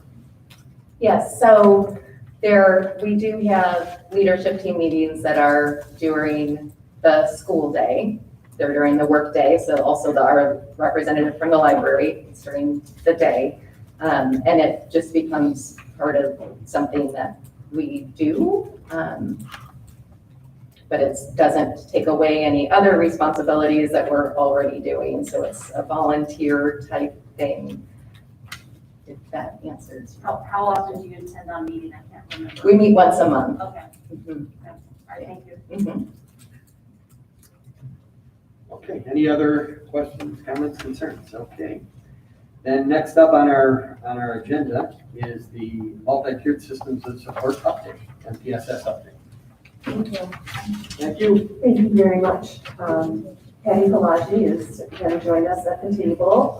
She'll be delivering the presentation portion.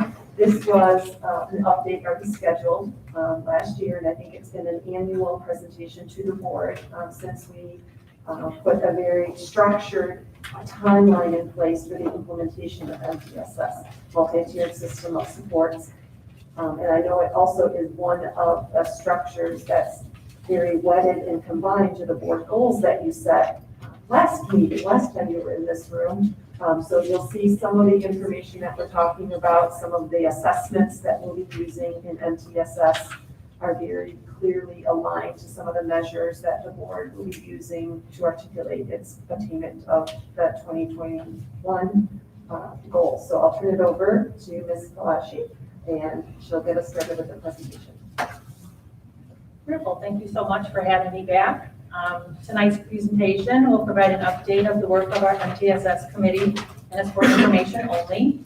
The presentation was put together by myself, Jen Phillips, and then also Ms. Tina King. There's a video presentation in the middle of our presentation. The goals, oops, I'm supposed to be doing this. I'm so sorry. There we go. The goals of our committee are aligned with D303's policy, educational philosophy, and objectives. Our work is also aligned to D303's strategic commitment to provide students with innovative learning experience that prepare them for post-secondary careers in higher education. In addition, MTSS supports the 2021 board goals connected to innovative learning related to identifying and remediating academic and social emotional learning needs. Given our current conditions, we must intentionally arrange teaching and learning environments within our MTSS framework. This allows us to differentiate supports for students, monitor outcomes, and adjust as necessary. To achieve this, we will prioritize the most efficient and effective practices supported by evidence. We will use data to inform who requires support as well as the impact of the support provided. In addition, we will invest in systems that support high-fidelity implementation across time through the work of our MTSS District Committee and building leadership teams. Last school year, we utilized FastBridge Performance Series and the Social Academic Emotional Behavior Rating Scale, or SABRS, as our district's academic and SEL benchmark assessments. For this school year, we are transitioning from those assessments to the iReady assessment in grades kindergarten through 8th grade and the ECRA SEL survey in grades 2nd through 12th. The change in our assessments were recommended to provide our educators and students with information more closely aligned to the Common Core and ISB SEL standards. This will support our PLCs in determining the skills maintained or increased during remote learning, as well as any performance gaps. In addition, for this academic school year, it was determined to use iReady in place of FastBridge in grades kindergarten and 1st grade because of the administration demands on teachers and students could potentially impact their instructional time. In addition, all of these assessments can be administered in person or remotely. Last year, the building instructional leadership teams, or BILTs, worked on using the building's benchmark screening data to assess core instruction and make decisions to differentiate or intensify Tier 1 supports. Additionally, the BILT focused on the recalibration of grade and content level professional learning communities. Lastly, at the elementary level, they implemented consistent data team meetings within their PLCs as part of the decision-making process to review screening data, group students appropriately, and differentiate and intensify instruction as needed. In addition to continuing the work from last year, the bill will focus this year on supporting educators with implementing effective practices correctly and consistency. They will regularly review, monitor, adjust, and enhance existing practices and systems. Last year, grade and content level PLCs concentrated their work on questions 1 and 2 of the PLC process. What do we expect our students to learn, and how will we know that they have learned it? This focused their conversations on prioritizing standards and developing and utilizing formative and summative assessments to inform their instruction. This year, staff will continue to enhance their work by addressing questions 3 and 4 of the PLC process. How do we respond when students don't learn, and how do we respond if students already know it? Formative, summative, and diagnostic data will be used to individualize instruction to meet the needs of each student. In our elementary settings, all students will receive 30 minutes of personalized learning time to meet those individualized needs. Students receiving support through Tier 1 and 2 will receive personalized instruction through the use of the iReady learning program. For students accessing Tier 3 interventions, they will receive direct instruction by a classroom teacher, special educator, or a trained paraprofessional using an evidence-based resource to meet their individualized needs. In our middle school setting, PLCs will use formative, summative, and diagnostic assessment data to individualize instruction within Tier 1 for students who have and have not yet mastered the standards. For students needing to access intervention in addition to Tier 1, they will participate in an intervention course in the area of ELA or math. This year, in accordance with the MTSS guidance document, the intervention course has a redesigned syllabi, formalized entrance and exit criteria, and bi-weekly progress monitoring. At the high school level, PLCs will focus on identifying performance gaps and prerequisite skills and use formative, summative, and diagnostic assessment data to individualize instruction within Tier 1 for students who have and have not yet mastered the standards. For this school year, we have approved 5 additional intervention resources and made them available to buildings. Also, trainings in these interventions have been provided or are scheduled to occur within the first few weeks of school. In addition, we are field testing 7 additional evidence-based resources in the areas of reading and writing. To highlight the impact of our middle school intervention course, Math Plus, Tina King has prepared a presentation sharing a student's experience from last year.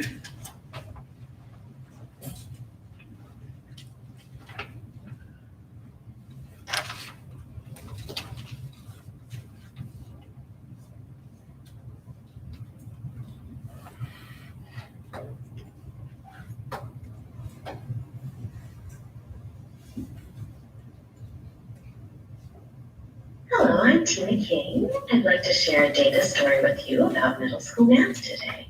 I'm the teacher on special assignment for math and science.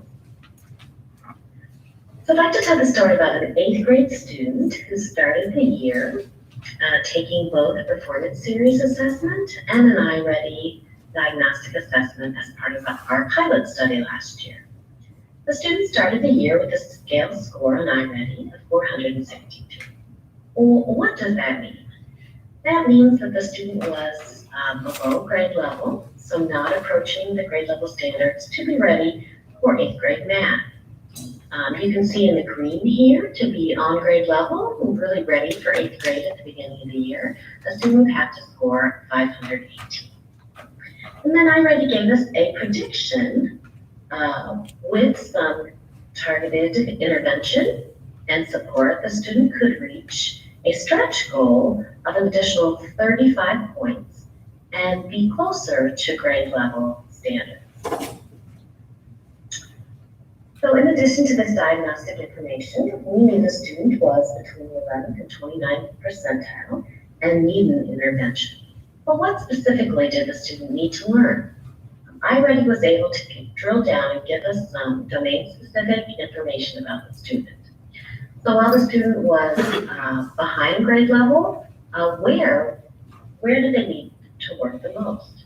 And we could see that in number and operations, the student started at late 3rd grade And in geometry, the student was in early 4th grade. So iReady was able to identify the area of greatest need. And the graph you're looking at right now is a graph of their progress to date in about October.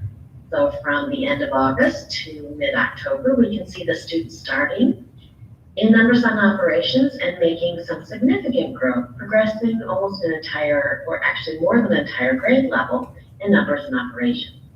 And this is really a foundational area in mathematics. It's the ability to flexibly and strategically use multiplication and division in middle school to solve other problems. In addition, the student's area of greatest need was geometry. And the student started in early 4th grade, but already by October was able to progress to late 6th grade geometry. So here we have very specific information about what the student needed to learn. So reflecting on the student's growth, we kind of like to think about these 3 questions in the assessment for learning cycle. Where are we now?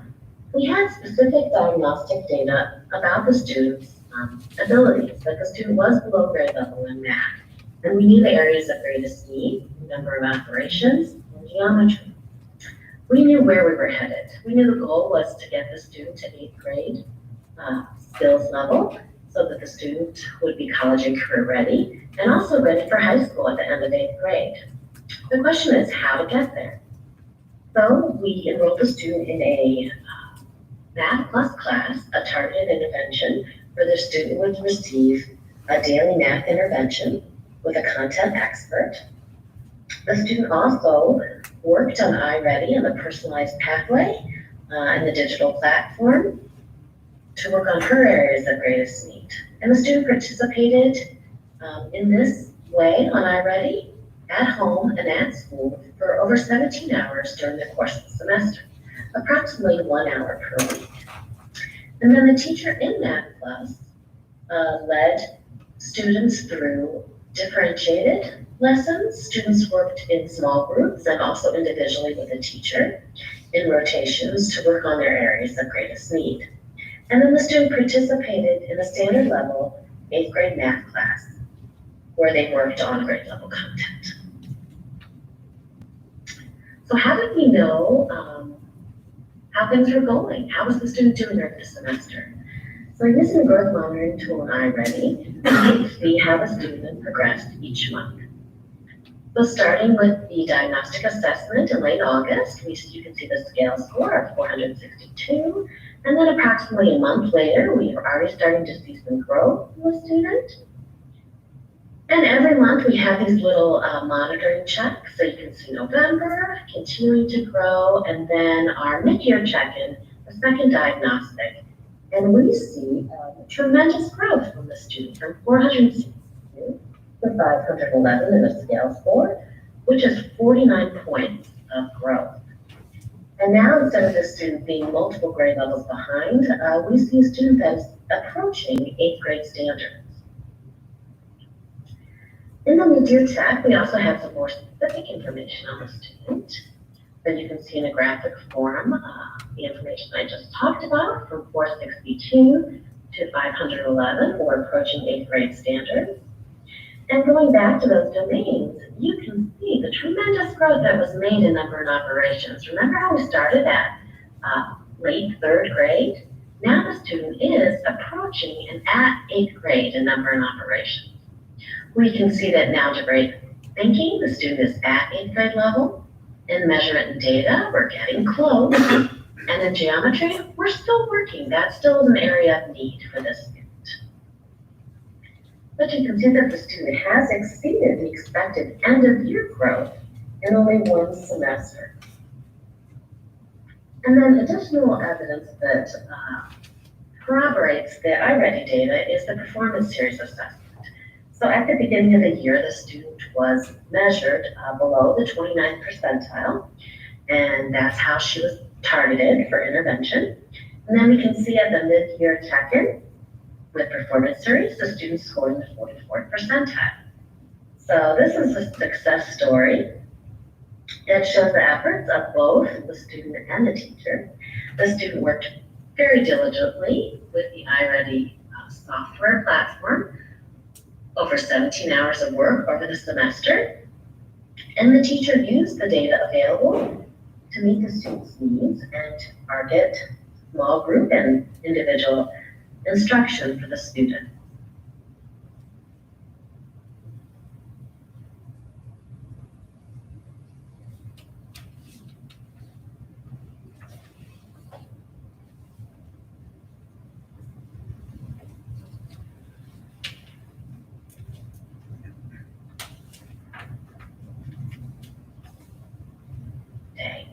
I'm the teacher on special assignment for math and science. So I'd like to tell the story about an 8th grade student who started the year taking both a performance series assessment and an iReady diagnostic assessment as part of our pilots.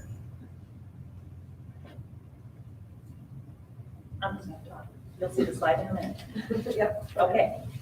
So as we navigate these uncharted waters this school year, we'll focus on what works and we will do it well. Across our buildings, we will connect with our students and families to promote effective communication. We will use our benchmark screening data to efficiently identify students needing more support. We'll support and teach academic skills, predictable routines, positive expectations, and social emotional behavioral skills. We will continue to monitor our implementation efforts and enhance where needed.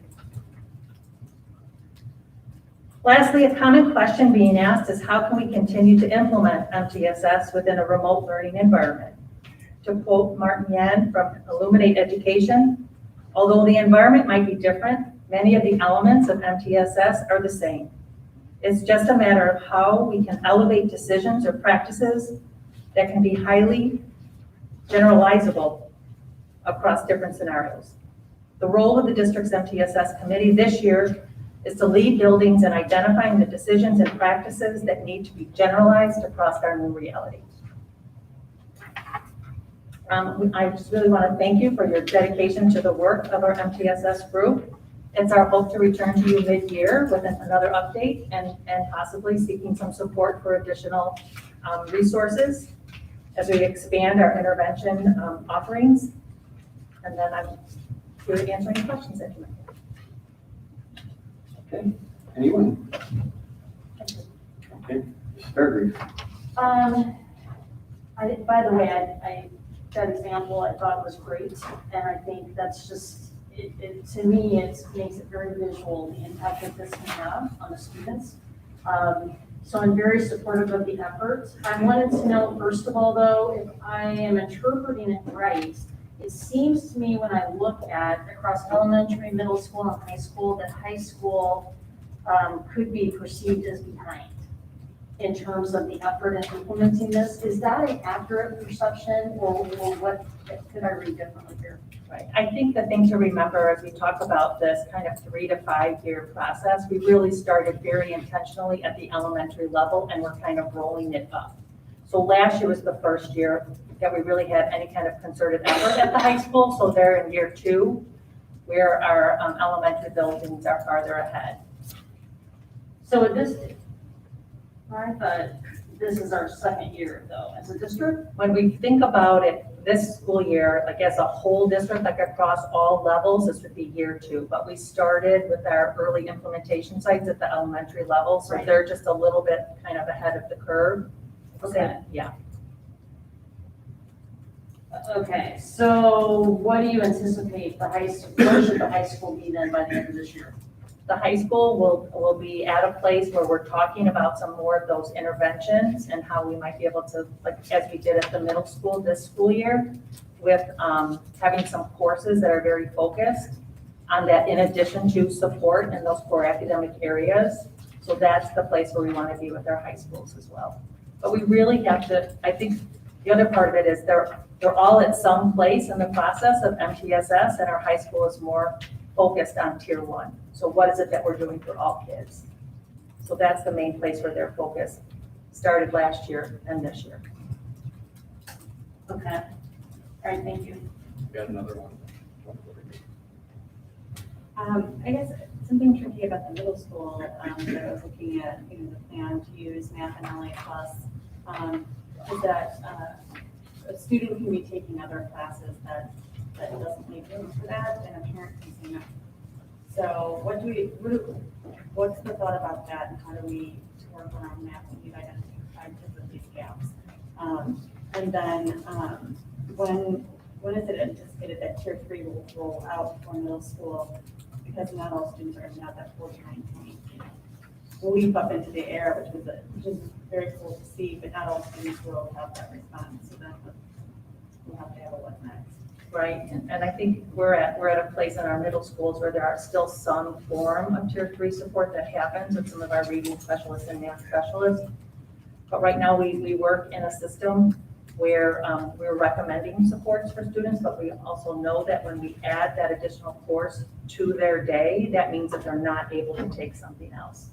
So I do think the more clear we can be with the data that we're sharing with families, the more involved they become in that problem solving, and they're part of the process along with us.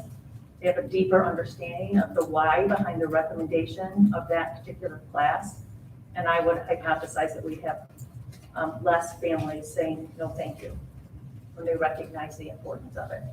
We're also, at this point, offering those courses as a semester-long course with the hope that we can really be very intentional and deep with the support that we're providing students to get them where they need to be so that they could potentially phase out of that intervention and then be able to access everything that's available to middle school students.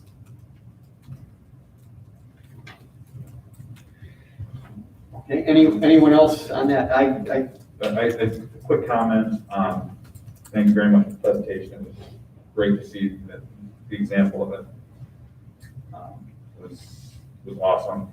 I think something that I would like to see possibly when you do come back is more aggregate data as to how all students participating in MTSS are performing, especially if you're going to be coming to us looking for possibly additional resources. Just seeing more than just a snippet of one student. But again, I know it's a great program, and I'm glad that it's working out. That student, the example you gave was great.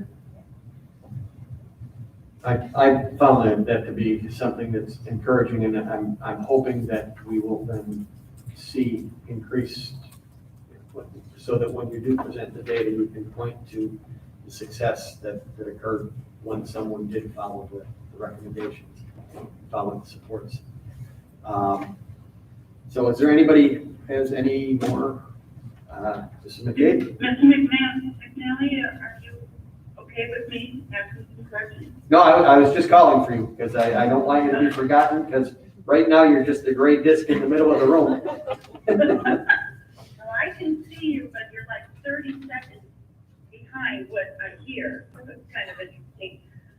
Thank you, Dr. Palaji, for presenting and to your team. I'm very excited about where we are and where we're going. Thank goodness we've already got a couple years under our belt for this, so I really appreciate it. I do have a couple of questions, particularly about remote and how the remote teachers will and maybe this isn't the right place, but will the remote teachers, the teachers who are working with students who will have chosen to be remote, what kind of guidance and support will they get in terms of changing instruction and from the data that they receive? I'm not an expert in this by any means, but my assumption is that remote instruction is different than in face-to-face. Have you got that on the radar, or does someone? Yes, we do. So we recognize that we are going to have students who are eligible for intervention in each form of learning that we are offering across this school year. And we will support those folks as much as we would an in-person teacher to recognize and understand whether it be the intervention resource or how they can support through differentiation for the students in front of them. It does add another layer when you're remote, but those are all things that we are thinking through and support that we're offering to that staff. Because there is a chance that we could go from where we are now to all of us being remote at some point in the year. And so that transition for teachers who are working face to face will be also important to support them when they look at how to differentiate instruction, I assume. Yeah, I mean, I think there's pretty much everything that we have kind of worked through this summer as a L&T group has been with the thinking that we're planning and being intentional and what that would look like in an in-person environment as well as in a remote environment. Okay. I also would agree with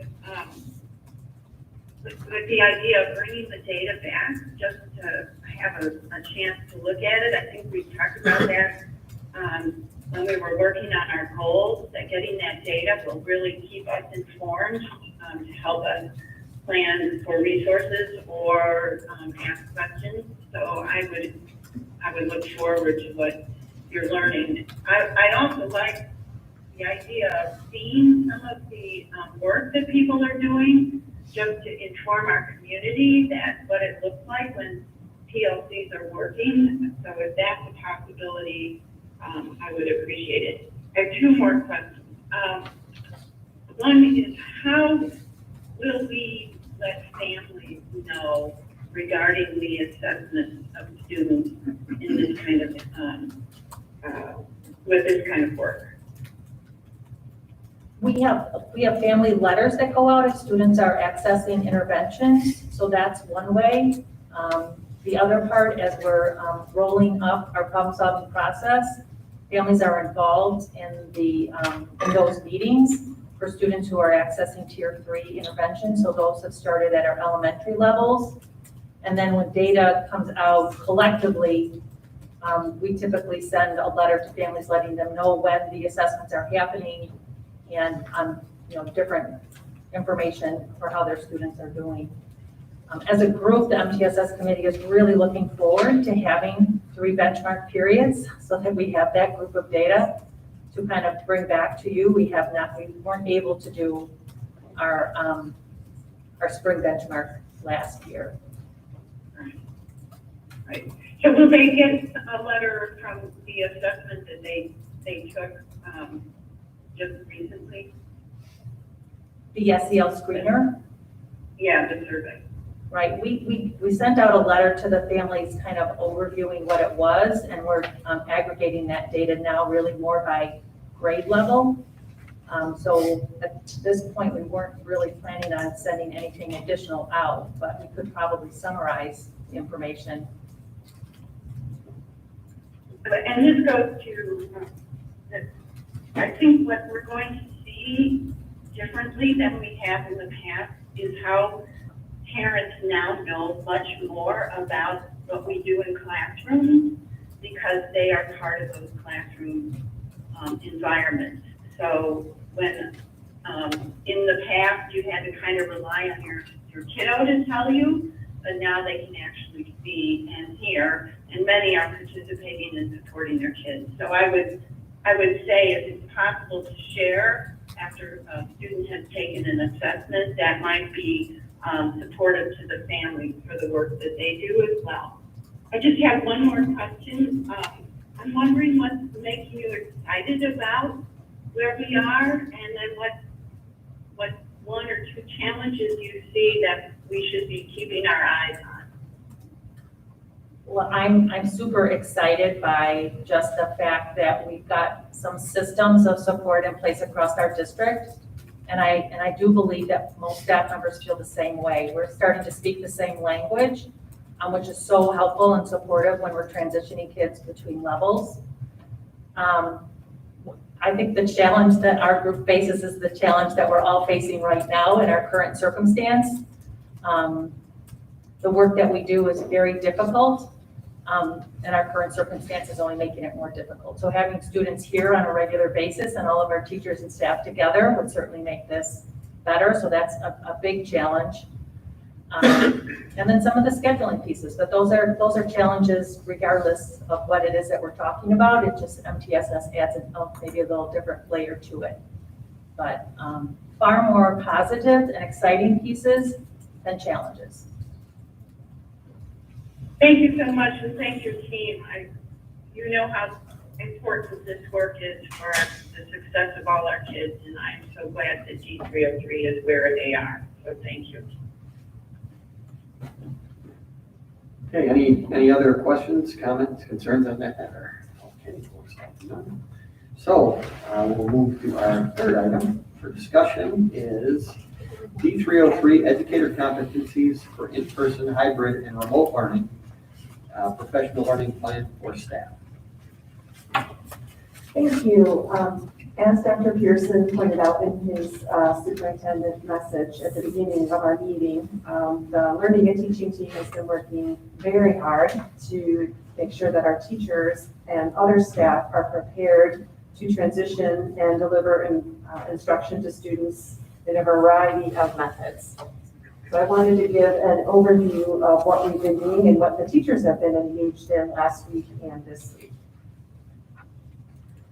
So back in July, when we were talking about our reopening plan, the superintendent outlined 4 commitments that we were using to help guide our reopening plan. One being the health and safety of our students and staff. The second being the well-being, social emotional well-being of our students and staff. Third, that there's equitable access to the technology, as that's going to be essential as a learning tool for all students and staff. And then finally, improved quality of teaching, learning, and support services for our students. And in the spring, we know that we were in crisis mode, that we went into remote teaching with very little warning, and we provided support, but it definitely was not the kind of support that we're talking about for this fall. So we were living by Theodore Roosevelt's quote, we did what we can with what we had where we were. And again, very proud of our teachers and really teachers across the nation in doing their absolute best. But now we are in the world of where Maya Angelou is reminding us that we do the best we can until we know better. And then when we know better, we're going to do better. And we feel very strongly that we are helping our teachers know better, and our counselors and our psychologists and really everyone in the system, we're giving the tools that they need to be able to do better for our students. We are still in phase 4, and so at this point, we really have 3 different models going on for our 3 different groups. Our elementary are in person with a modified schedule.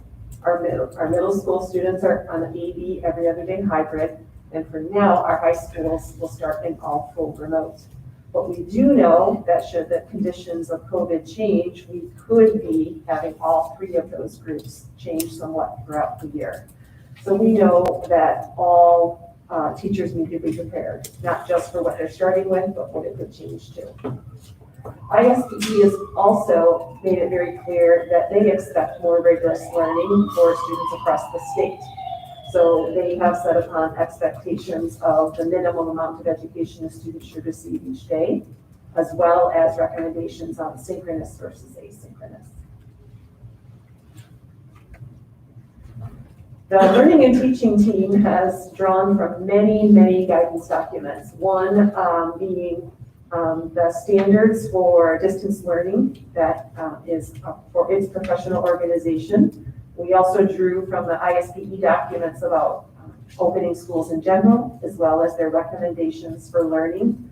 We've been using the CDC and the King County Health Departments, all of those things in conjunction to put together what do our teachers need to be ready to serve students in these 3 instructional methods.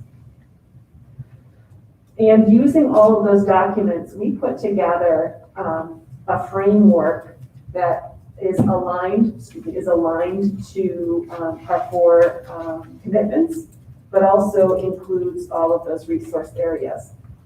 ISBE says that delivering remote and blended content and moving seamlessly between in-person and remote instruction is a skill that must be developed, and districts should provide the support, resources, and professional development needed for educators to accomplish these effective learning in these new conditions. So we wanted to make sure what are those things and how can we make sure that our professional learning is aligned and that teachers see that alignment, because it can be very overwhelming to you know, as we said, you sit down and where do I start? So we wanted to make sure that teachers had a roadmap to guide them from where to start. So that is our educator competencies for delivering in-person, hybrid, and remote learning. So these competencies, again, we align them to our 4 goal areas, our competency areas. We made sure that for each one of those things, there was either a tutorial, a training, or a resource that our staff could access. We designed it so that it could be synchronous, meaning buildings could do some of it together, or PLCs could do some of it together, or teachers could do it individually. And we also made sure that we focused on the essential skills for this first quarter. That we know there may be things teachers need to learn down the road, but for the work that they were doing now, it was what is the must knows. And then we mapped it along with the access that we had to our staff. So previously you approved the adjustment to our calendar that gave us the most access we've had to our staff to provide the professional learning that we're talking about.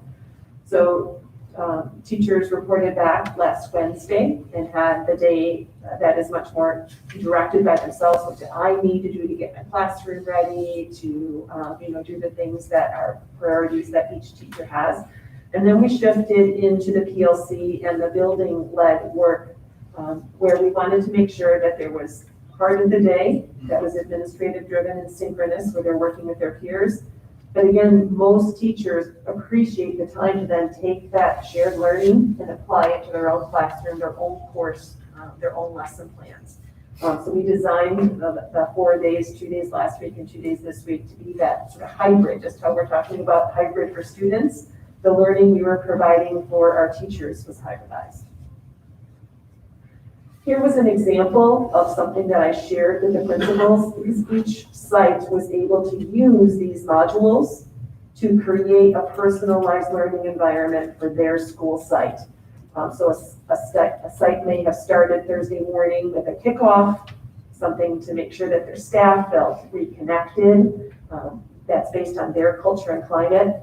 Then they could have transitioned to some of the social emotional ones that were synchronous, or the safety ones, and then transitioning on later days to instruction and assessment. Again, with that combination of synchronous, doing things together, and then having individualized time for teachers to customize their learning. So again, the theme is to have that consistent yet flexible framework. So for example, we built the educator competency modules so that those would be consistent, but the building leadership teams could customize those to fit a schedule. For the staff, we know that the PLCs will set the essential learning standards and the common assessments, and those will be consistent.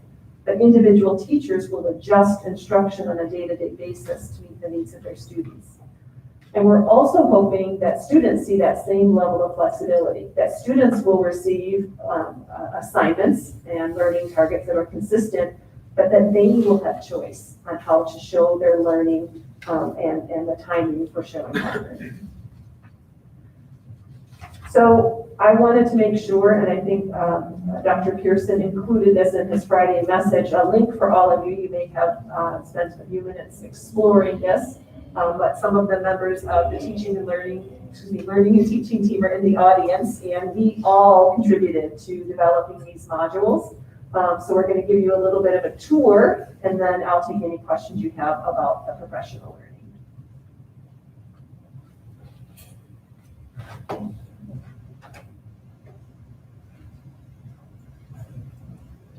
Hi, everybody.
everybody, it's Melissa Byrne, Director of College and Career Readiness. And I'm Sarah Can, the Assistant Director of Instruction. Since Dr. Herman has now set the context for our D303 Educator competencies for in-person, hybrid, as well as remote learning, Mrs. Can and I are going to walk you through the modules and tutorials available to staff in regards to our commitments of health and safety, social emotional learning, access to technology, as well as instruction, which includes the areas of assessment and grading, planning for instruction, as well as the delivery of instruction. In each of the modules, there are required and recommended tutorials and resources. The principals were given time estimations for each module. The first module that I'm going to show you is access to technology. In each module, there is the rationale, the commitment, and then the chart that holds the resources connected to a standard. The standard that I am going to show you is the first one, which is to review, select, and communicate to families which online learning management system will be used. You can see in the right-hand column, the required resource is the 3-column chart and tutorials. There is an estimation of 10 to 15 minutes where the teacher would select their digital platform and to watch the tutorial video. Below are recommended tutorial videos that delve deeper into the learning management system.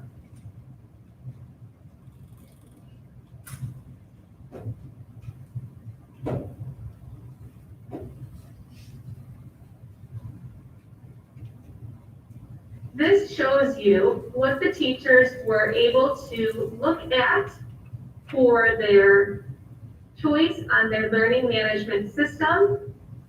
This gave how to access the 3 choices, an overview, the purpose of each, how parents were able to access it, how it worked on each device, and the professional learning that they could access with each of them.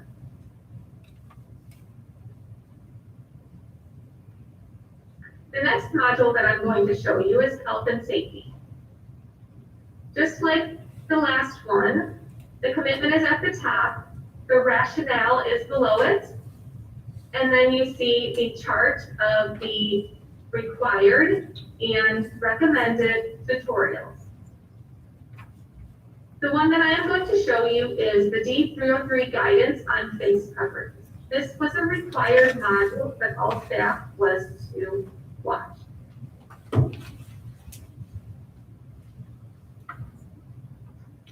Staff was to read through this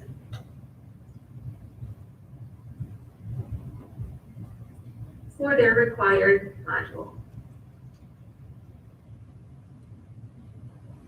Next was social emotional learning module. It shows our social emotional health and well-being rationale and had our chart for the standards and the resources and tutorials. The required video that I will show you is the SEL Competencies Complete Self-Care video, and it does have a time estimation of 16 minutes.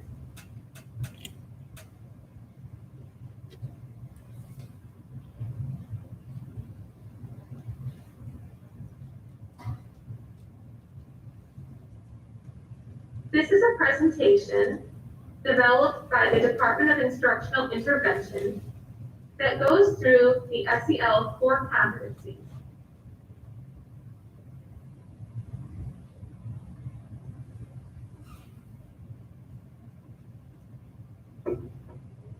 The next module was instruction, assessment, and grading.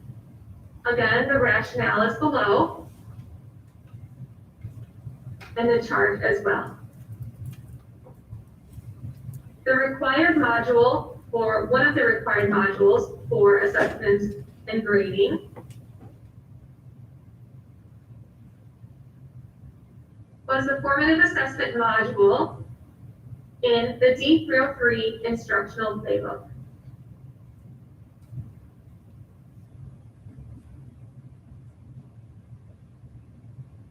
This is the website that the teachers were required to go through for this required module.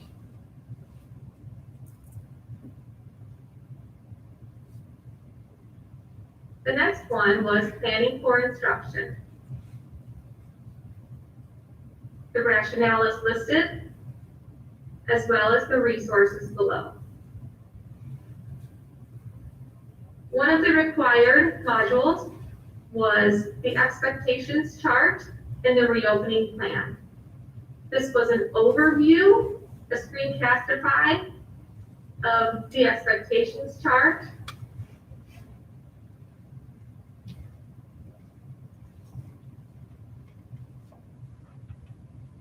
That the staff was to watch.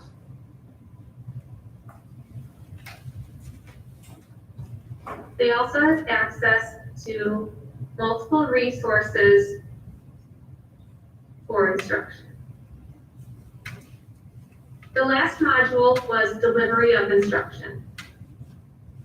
So rationale is up top,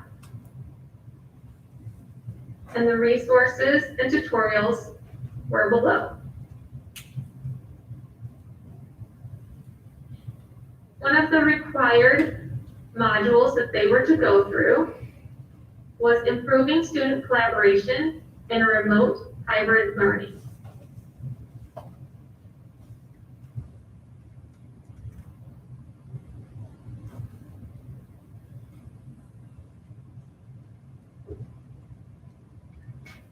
This resource was a combination of a podcast and an article and video clips.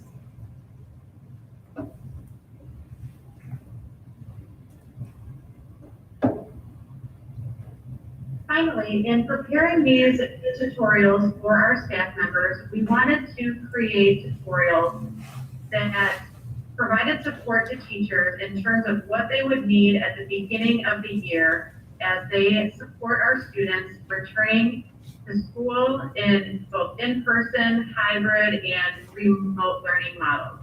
We will absolutely continue to add to the resources available to teachers throughout the year as various needs arise. Thank you so much.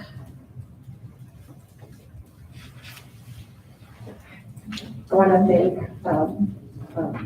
Melissa and Sarah, who were in the audience, who put together that demonstration. And they were modeling some of the kinds of things that teachers can use by using Screencastify, by showing you where that was on our district website. So now we'd like me and anyone here from Learning and Teaching to be able to answer some of your questions about the support that we have provided our teachers, and anything else that you might have about the opening of school. And my psychic sense tells me that Mrs. Fairgrave is ready to ask a question. I do. Well, first of all, I would thank you and members of your team, because just from the demonstration, there was a lot of work that was put into that. And I think just from a non-expert's view, there was a lot of good work put into that. So thank you. My first question though is, so from an accountability standpoint, like how will you know that your audience did what was required? Right, well, I think one of the things that the principals each did was made sure that some of the opportunities were done in PLCs. But some of the most important ones were done together. So teachers may have sat in one of the classrooms, socially distanced, and done some of this learning together, and then had an opportunity to apply it. So for example, one of the lessons might have been how to plan for the longer periods of time. Either at the middle school, it's the AB, so you're planning for the day you're with them, or then the day that they have asynchronous. or at the high school level now for the 70 minutes. And so there were some models, some templates on how to maybe adjust your lesson planning so it's in a more expanded framework, how to use some of these new tools. And so then they would have that particular module and then have 1 or 2 hours to use that in their team to create the lessons that they might have for their first unit. So I think rather than having it be, did you watch it or did you not watch it, we will be looking for the artifacts that the teachers are going to be creating and that they are using. So when we say competencies, we want to see, again, not immediate perfection, but we want to see that this is what we are providing support for, and this is the kind of teaching and learning we want all of our educators to be demonstrating as they deliver instruction. Okay, and the expectation is that every teacher will be using one of the platforms, whether it's Yes. Seesaw, School, whatever. Absolutely. Thank you for clarifying that. Yes, and that was, I believe, a commitment that Dr. Pearson and the union agreed to back in June, was that we would this year transition from lots of different things to each staff person needing to select one of 3 learning management systems. And then back on your slide where it talked about consistent yet flexible framework, how does that look for students? What you have stated there around they have a choice in how they show or apply their learning. How does that look? Right. At each of the middle school, elementary? One of the things that we put as examples in there, and it's part of the MTSS framework also, is the idea of differentiating instruction. So I might have a certain learning target that I want, and I'm going to pick maybe 2nd grade reading or something like that, or it could be middle school reading or high school reading, and it might be something about author's perspective. So one of the things that we're trying to do for voice and choice is for the teacher to have a very clear learning target, but students could have some flexibility in perhaps reading which 2 articles might they, or which 2 authors might they want to compare something to at the high school level. Or, again, same learning target, but where is it appropriate for the students to have some choice in how they show it? Or I could do a screencastify to show my learning, or I could write an article or a summary of it, and either one of those could be submitted to the teacher as evidence of needing that. So we showed that the teachers different examples on how you could have the same learning target, but then either give kids choice in which authors they're reading, or you have the same assessment that you're trying to reach, but kids could show you their learning in a couple different ways.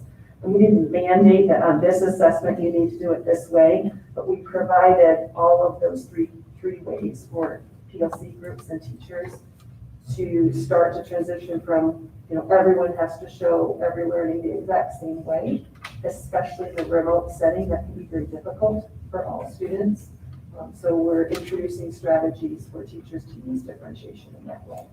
But the students, especially middle school or high school, they will still have timelines and Yes. deadlines they have to meet, and that time management skill will still also be taught indirectly. Absolutely, and actually one of the resources we provided to the teachers was some rubrics and ways to give students feedback on their habits of mind, or ways sort of being persistent when it gets, challenges get difficult, or how to make sure that they are interacting in their collaborative groups in an effective way. Because we definitely know teachers want, and will be using Zoom to do more breakout groups and more collaborative learning. So we also gave teachers some ways that they can give students feedback on those skills as well. Hotspots, if a family needs a hotspot and they have more than 1 student, is it accurate that they can only get 1 hotspot, or? Can I answer that? Yes. Yeah, just you can speak from where you are. We try to have them get by with 1 hotspot as we have a limited number available. I think that's a challenge. You can use multiple devices off a single hotspot. So then maybe it's an education. I think that within, I've just seen through different mediums that there is a concern within that segment of our community, that they're feeling they're limited because they can only get one hotspot, and so their children's productivity is restricted because they can only have one student working at a time. I think I understand what you're saying, especially when we have some synchronous learning, the expectations for that, to have some video streaming or something going on for my second grader and my sixth grader might be difficult in one hotspot. So I do think as our increase in synchronous learning, which we want to have happen, we might need to look at increasing the number of hotspots we make available. We'll check into that. Okay. Yep. And then just the last thing I had back on the ISBE, so like your third slide in, rigorous requirements, I'm not tracking the table compared to what we're actually implementing. Especially, again, like at the middle school and the high school, they don't have each period each day, so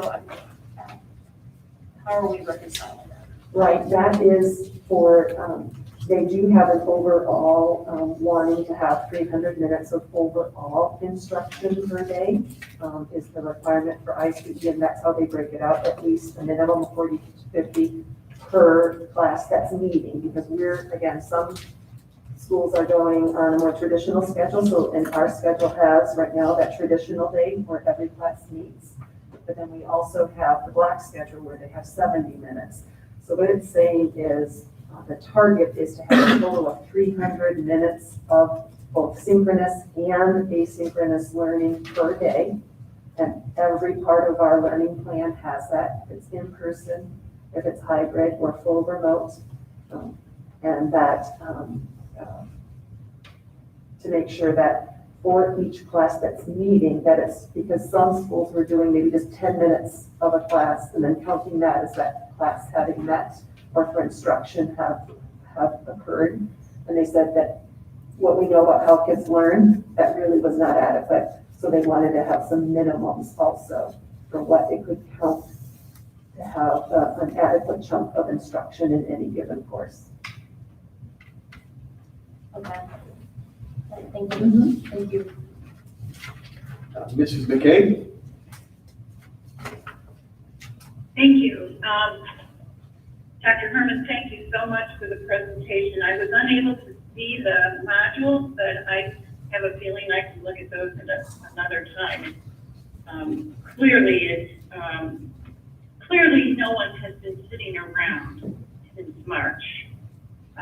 So I thank you and your team and everyone for putting in the focused and intentional work. I'm curious about feedback that teachers are going to get about their instruction, both remotely and when it's face-to-face. We're in a very different, and I'm not talking evaluation, but I'm talking about feedback. Have you had a conversation in terms of how we might be able to support teachers based on their instructional practice? We haven't had formal conversations. I know that one of the things in terms of what it might look like as a district-wide assessment, I'm a big proponent of teachers doing check-ins with their students very frequently. So we would definitely offer models for teachers to use on a weekly or unit basis. But I am advocating for us to do a district survey, checking in with parents and students to say, how is it going? What would you like more of from your teachers? What would you like less of? Again, being new to the district, I don't know how frequently we can do all district kinds of surveys, but our team will be ready to support teachers in gathering that information. I think that it's going to be one of those areas that we're going to have to figure out, how do we give teachers feedback when we can't sit in their remote classes. And I'm not talking just D303, I mean across education, how are we going to do that? I asked this question before, maybe you could go into a little bit in terms of our professional learning. Differentiation and interventions are going to look different, and so is instruction based from remote versus the hybrid or face-to-face. are our remote teachers having different kinds of conversations about that kind of, about their instruction? Or will we kind of unpack that as teachers have their experiences with it? Some of the things that make up good teaching are universal, but you're right, some of the things that you call upon or draw upon are unique to each setting. And we're very fortunate at the elementary level, the K-5 teachers, they've had additional support from two of our learning and teaching staff members, in addition to the support they're getting from their principal and from Jan Geyer. So we have our remote teachers who just even the nuts and bolts of where do I find this information, how do I access some of those things, to more philosophical questions or pedagogical questions about making sure that they know how to give, like just how we're talking about how to give teachers feedback about the effectiveness of their lessons. How am I going to give students feedback? How do I get that ball rolling so they understand how to start?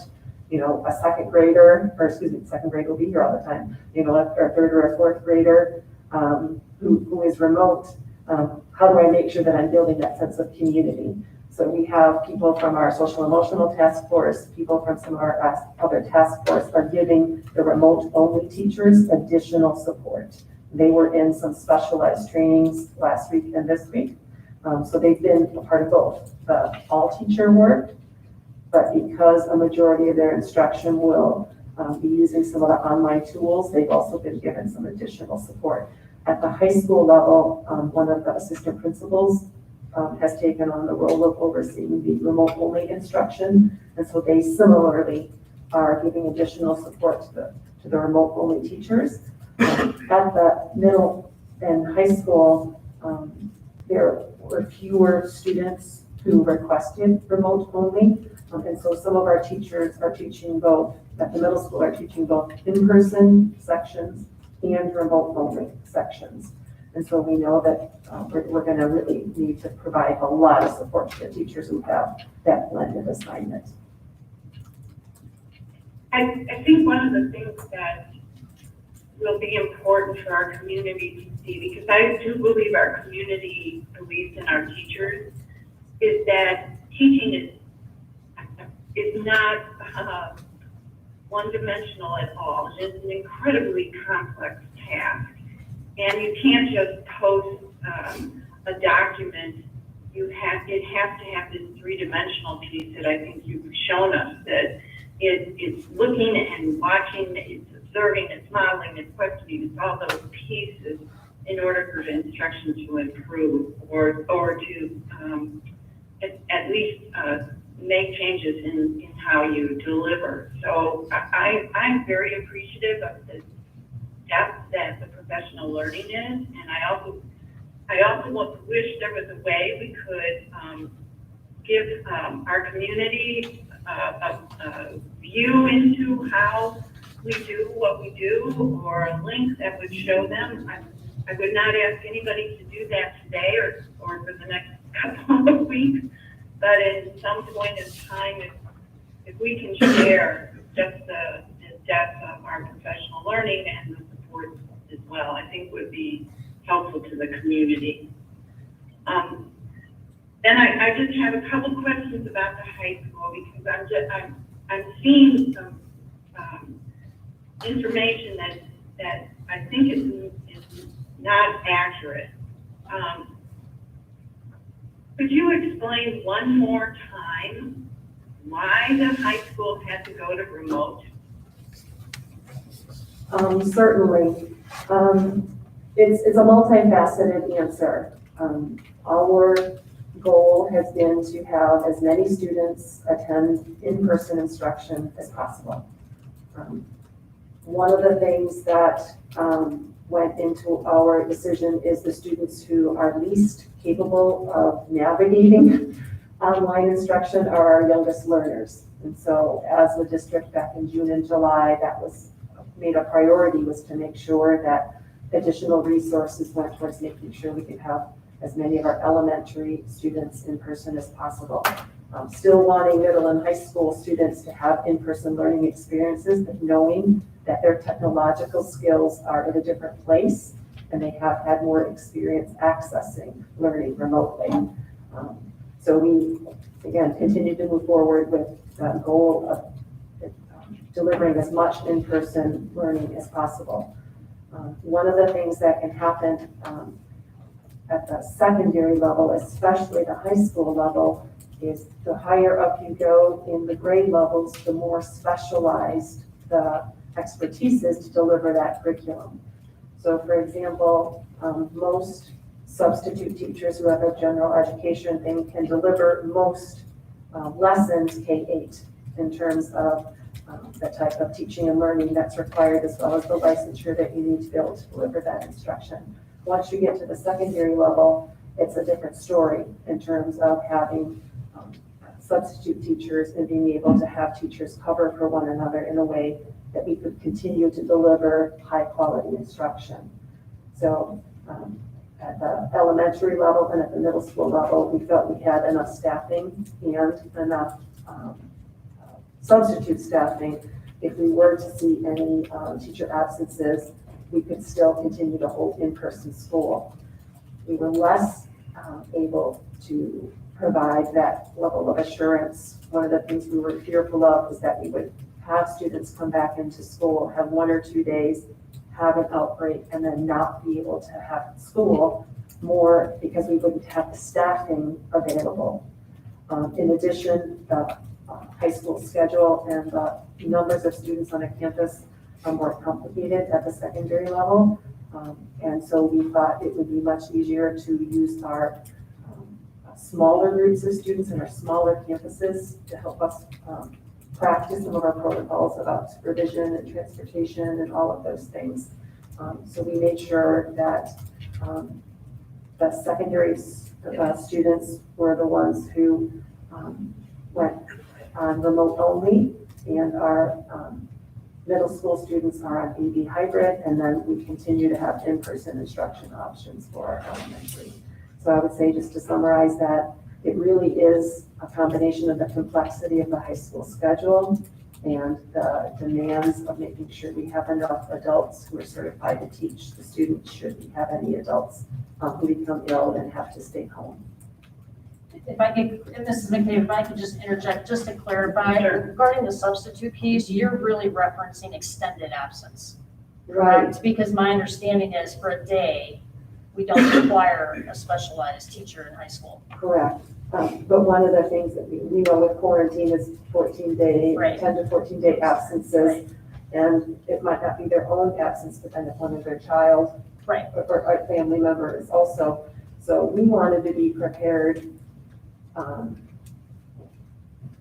You're right, a day or two, most people, because a teacher has lessons prepared, can implement that. But as a former chemistry teacher, it would be difficult for someone who doesn't have science training to implement for a long period of time an ongoing chemistry curriculum that would be rigorous for the kind of demands our parents and students are wanting. Yeah, I just wanted to clarify that point. Thank you.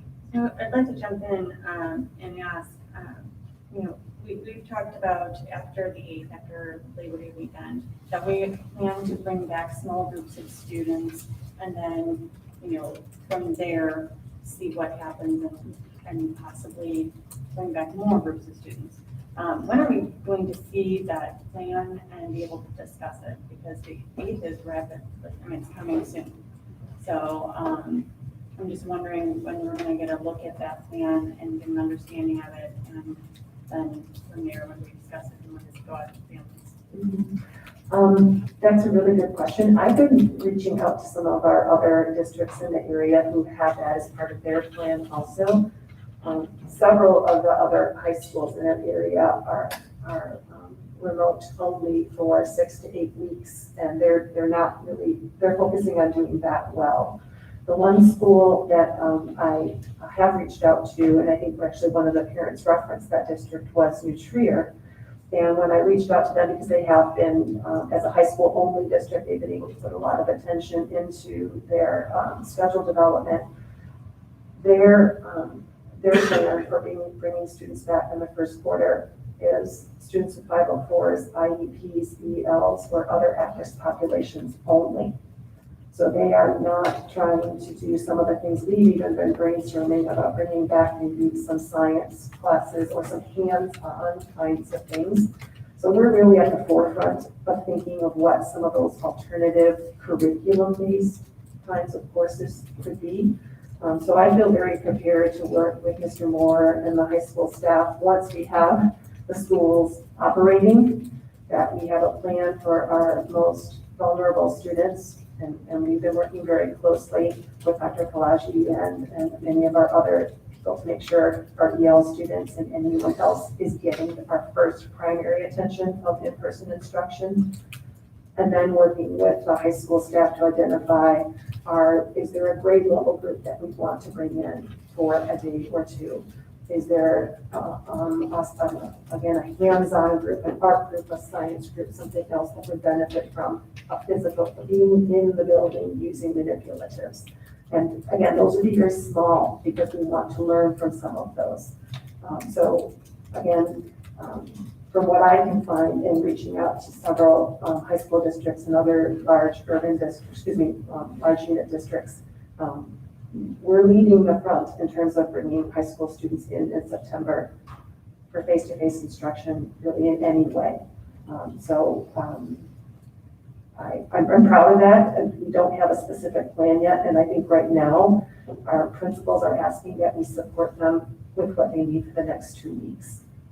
And for us, that's being on site to help our elementary. So Wednesday morning, all of us will be at some elementary or middle school site, helping them to make sure that they have the support they need to do that well.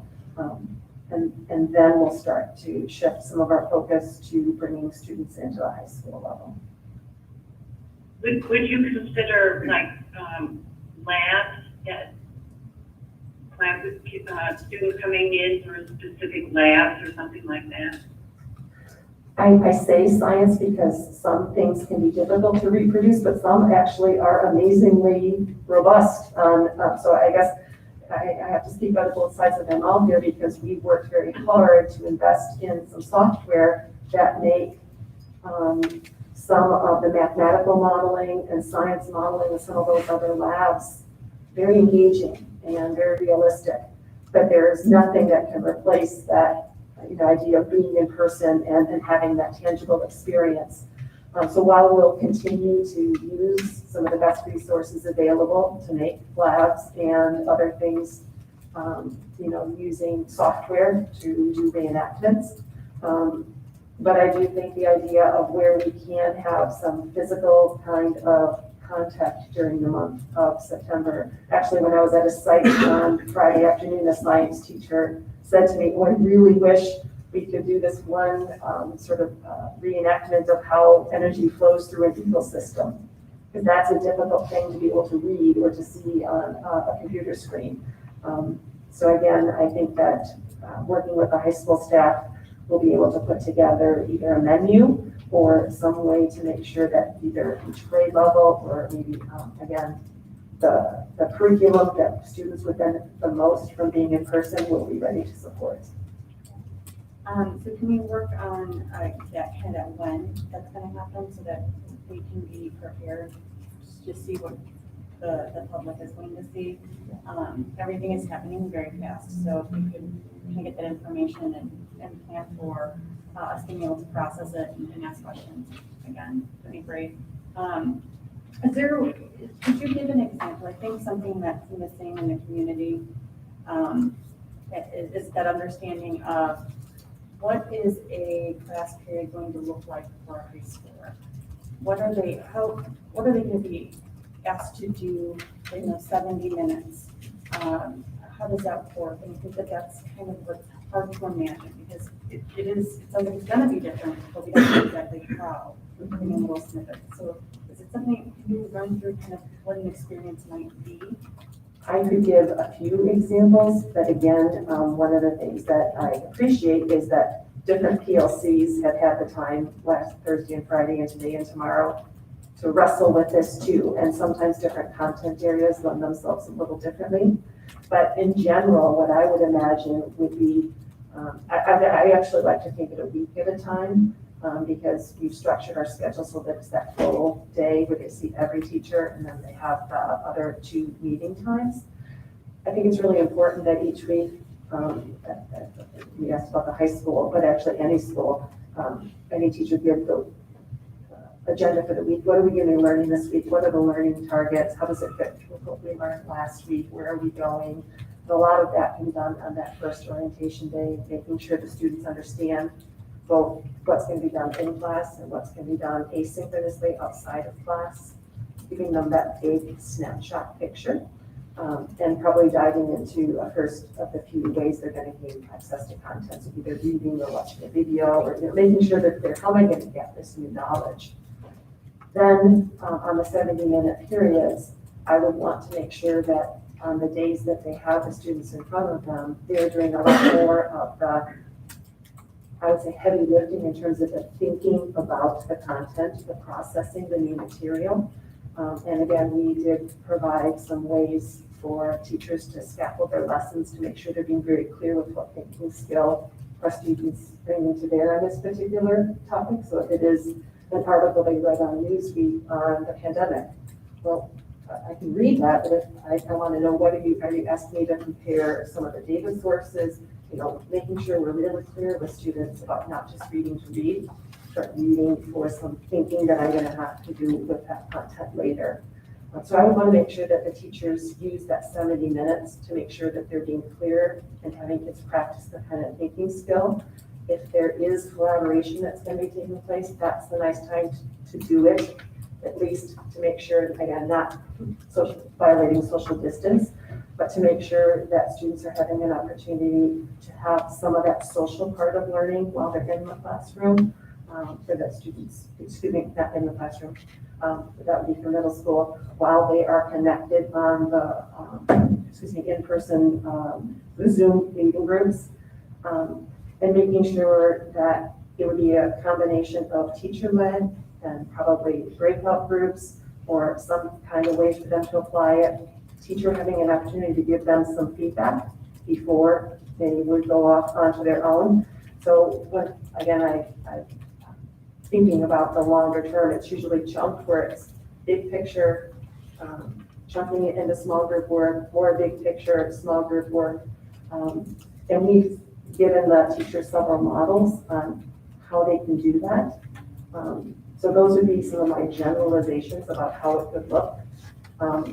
We've tried to make sure that what we don't want it to be is just 70 minutes of lecture. Because that would not be what we know about how kids learn. That would not be engaging, because one of the goals that you set for us is to make sure that teachers are using engaging strategies. And so what we've said is we want to have it be multimodal, so to use different kinds of tools. So it could be some lecture, some teacher talk is absolutely appropriate. But then it would need to be having students have a chance to apply that, to work with their teams, to do a practice tutorial, something like that. So I guess that would be our expectations, and that's what we tried to outline in our training and tutorials, showing them samples of what that 70 minutes could look like, where it is a combination, multimodal, I think is the best way to describe it. Okay, just real quick to clarify, is it 75 minutes or 70? My understanding last week was it was 75. I have it right here.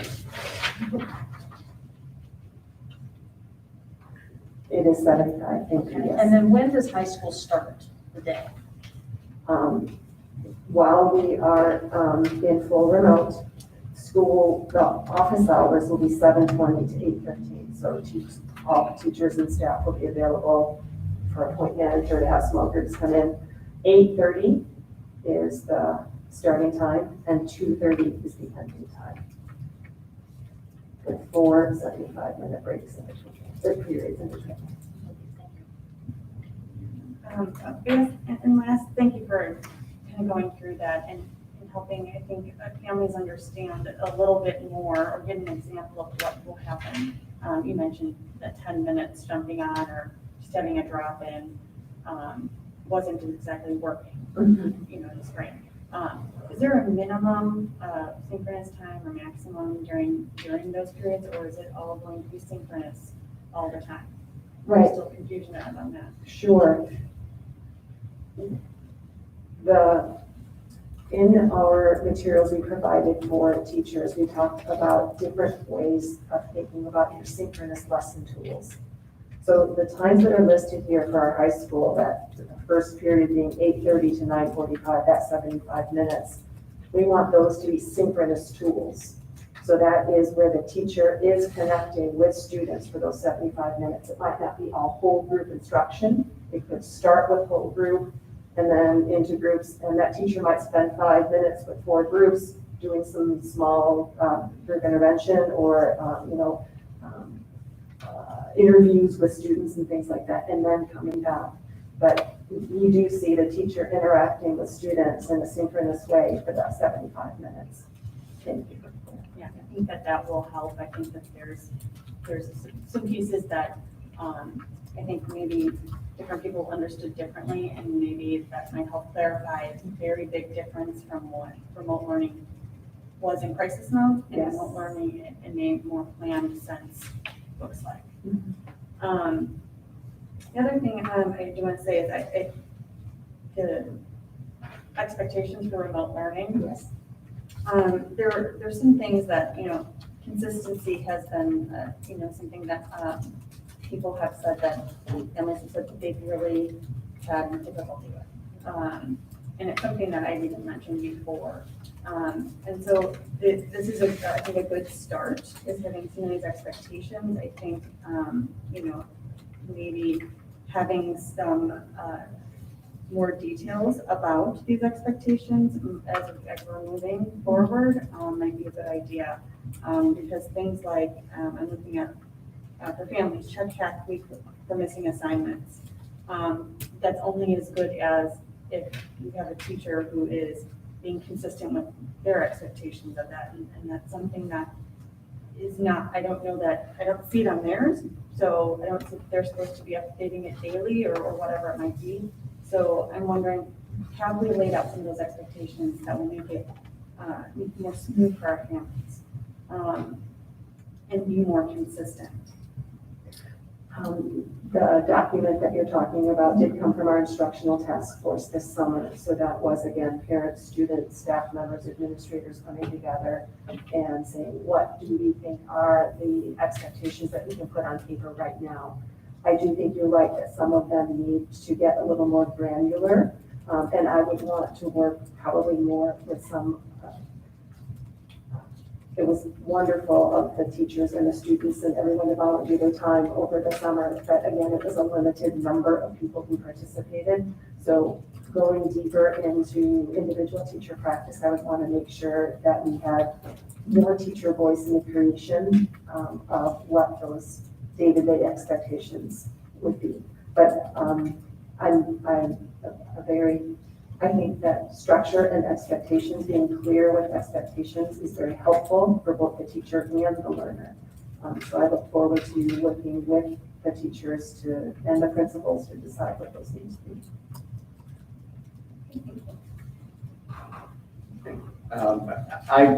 One of the great things for me with these meetings is I kind of let everybody else talk, and usually most of my questions get answered. And really, you brought up a point right there at the end that was that's something that I have been kind of hammering as a point since we've been in remote learning way back in March, both here and at my own. Nobody's an expert yet.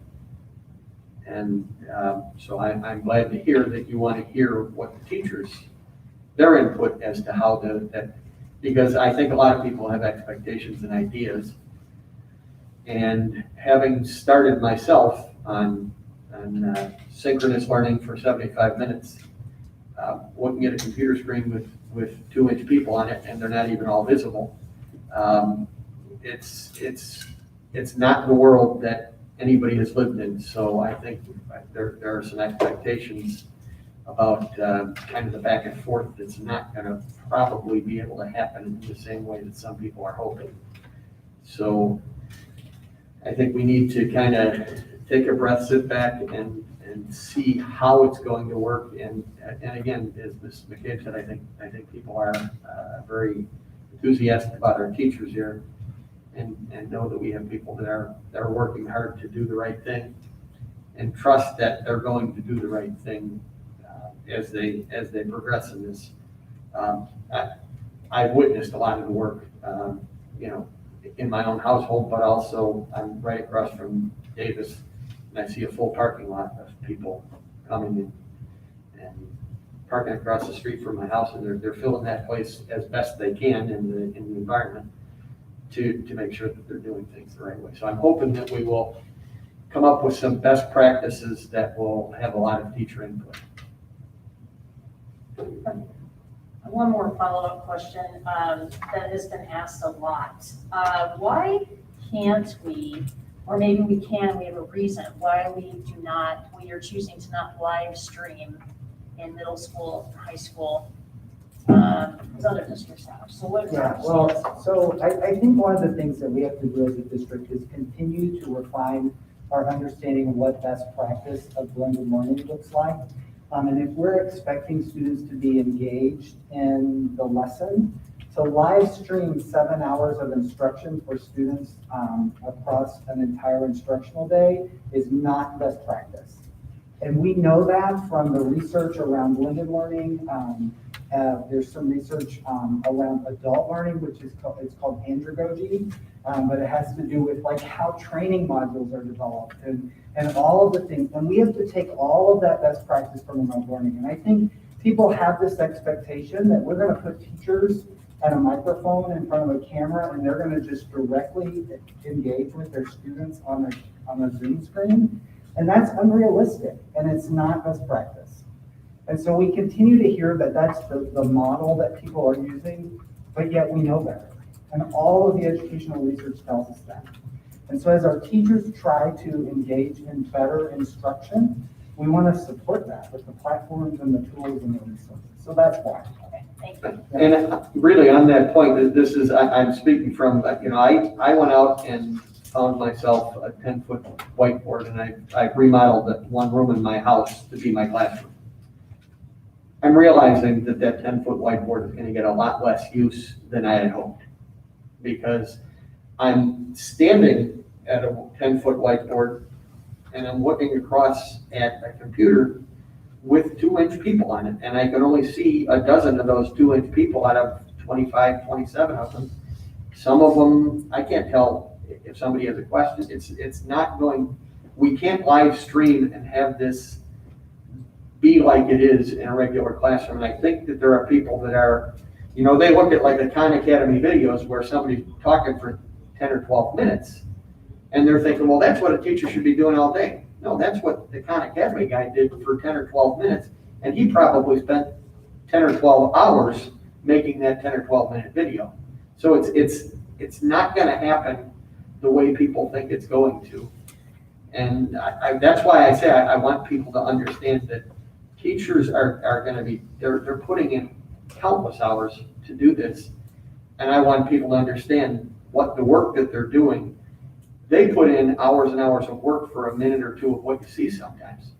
And so that needs to be kind of understood that they're working very hard to get something done and we need to have realistic expectations. And I want patience all around from everyone, from teachers to administrators, to parents and students. Everybody needs to be patient and understand that this is a world nobody's lived in, and we're trying to figure out how to best live in it.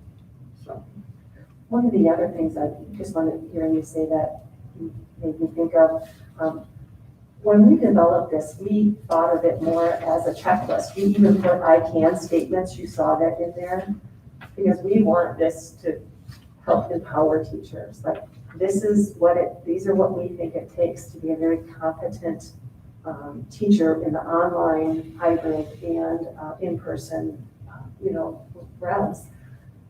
Because even on one page, it's still overwhelming, but at least it chunked it into things that teachers and teams of teachers could look at and digest. The other thing is if they're starting their lessons and 2 or 3 or 4 days go by and something's not working, they now have a place to go back to for additional resources. What their team can say, or someone can say, I really am struggling with this. On their team, they can say, well, I've been doing that for 2 years, that's sort of a passion of mine. We wanted to make sure that people had common language to use when they were talking about designing lessons, delivering lessons, assessing lessons. I don't understand this one, health and safety thing we need to do. Well, great, here's some more information about why. If you're getting pushback from your students or from parents about why we're doing this. So this document isn't just the 4 days of training. We used it to guide that, but we also see it being a living, breathing document to help teachers help each other, to help us, help teachers, to help principals if a teacher is struggling, to coach them on what they might want to do in the next few days and weeks and months to continue to get better at certain practices. So again, I really think we have something, the foundation for something really good here. And again, it's all about teachers building competency. It's not going to happen on day one, but I think that the time we've invested over these last 4 days is going to give teachers a really, really good start on being amazing online instructors. I see nothing but really good learning going for our students. Any other? Could I Oh, Mr. McKay? just to jump in? I think what you demonstrated tonight is the depth of what this district knows about instruction. And that does, as Mr. McNally said, there are no experts in this. We're forging forward. And I just want to say from the bottom of my heart how appreciative I am of the work that everyone has done to get our kids safe and to having them be good learners. It's just amazing. So thank you all for the depth of work you've done. It isn't over just because the kids will walk in or turn on their computers. It will be a continuous learning. But I believe strongly that our kids are in great hands. So thank you very, very much. Okay, thank you. Any other comments? Okay, that was our final item. I did want to just clarify 1 or 2 quick points. First of all, the presentation that you had been speaking of, that's all available online for people. I do want to again encourage people to go online and view these things and take a look at the things a little more in depth if they're the people in the public, if they want to get more information to help inform them. And maybe they can, if they have questions, they can ask those at the board meeting. I also wanted to point out something that you may have noticed on these. Ms. Parker and Dr. Herman and I have met, and one of the things we discussed was to make sure that each one of our items at L&T ties into some of the strategic commitments we've made. So I do want to kind of highlight that we do have those noted for each item, that what strategic commitment it attaches to.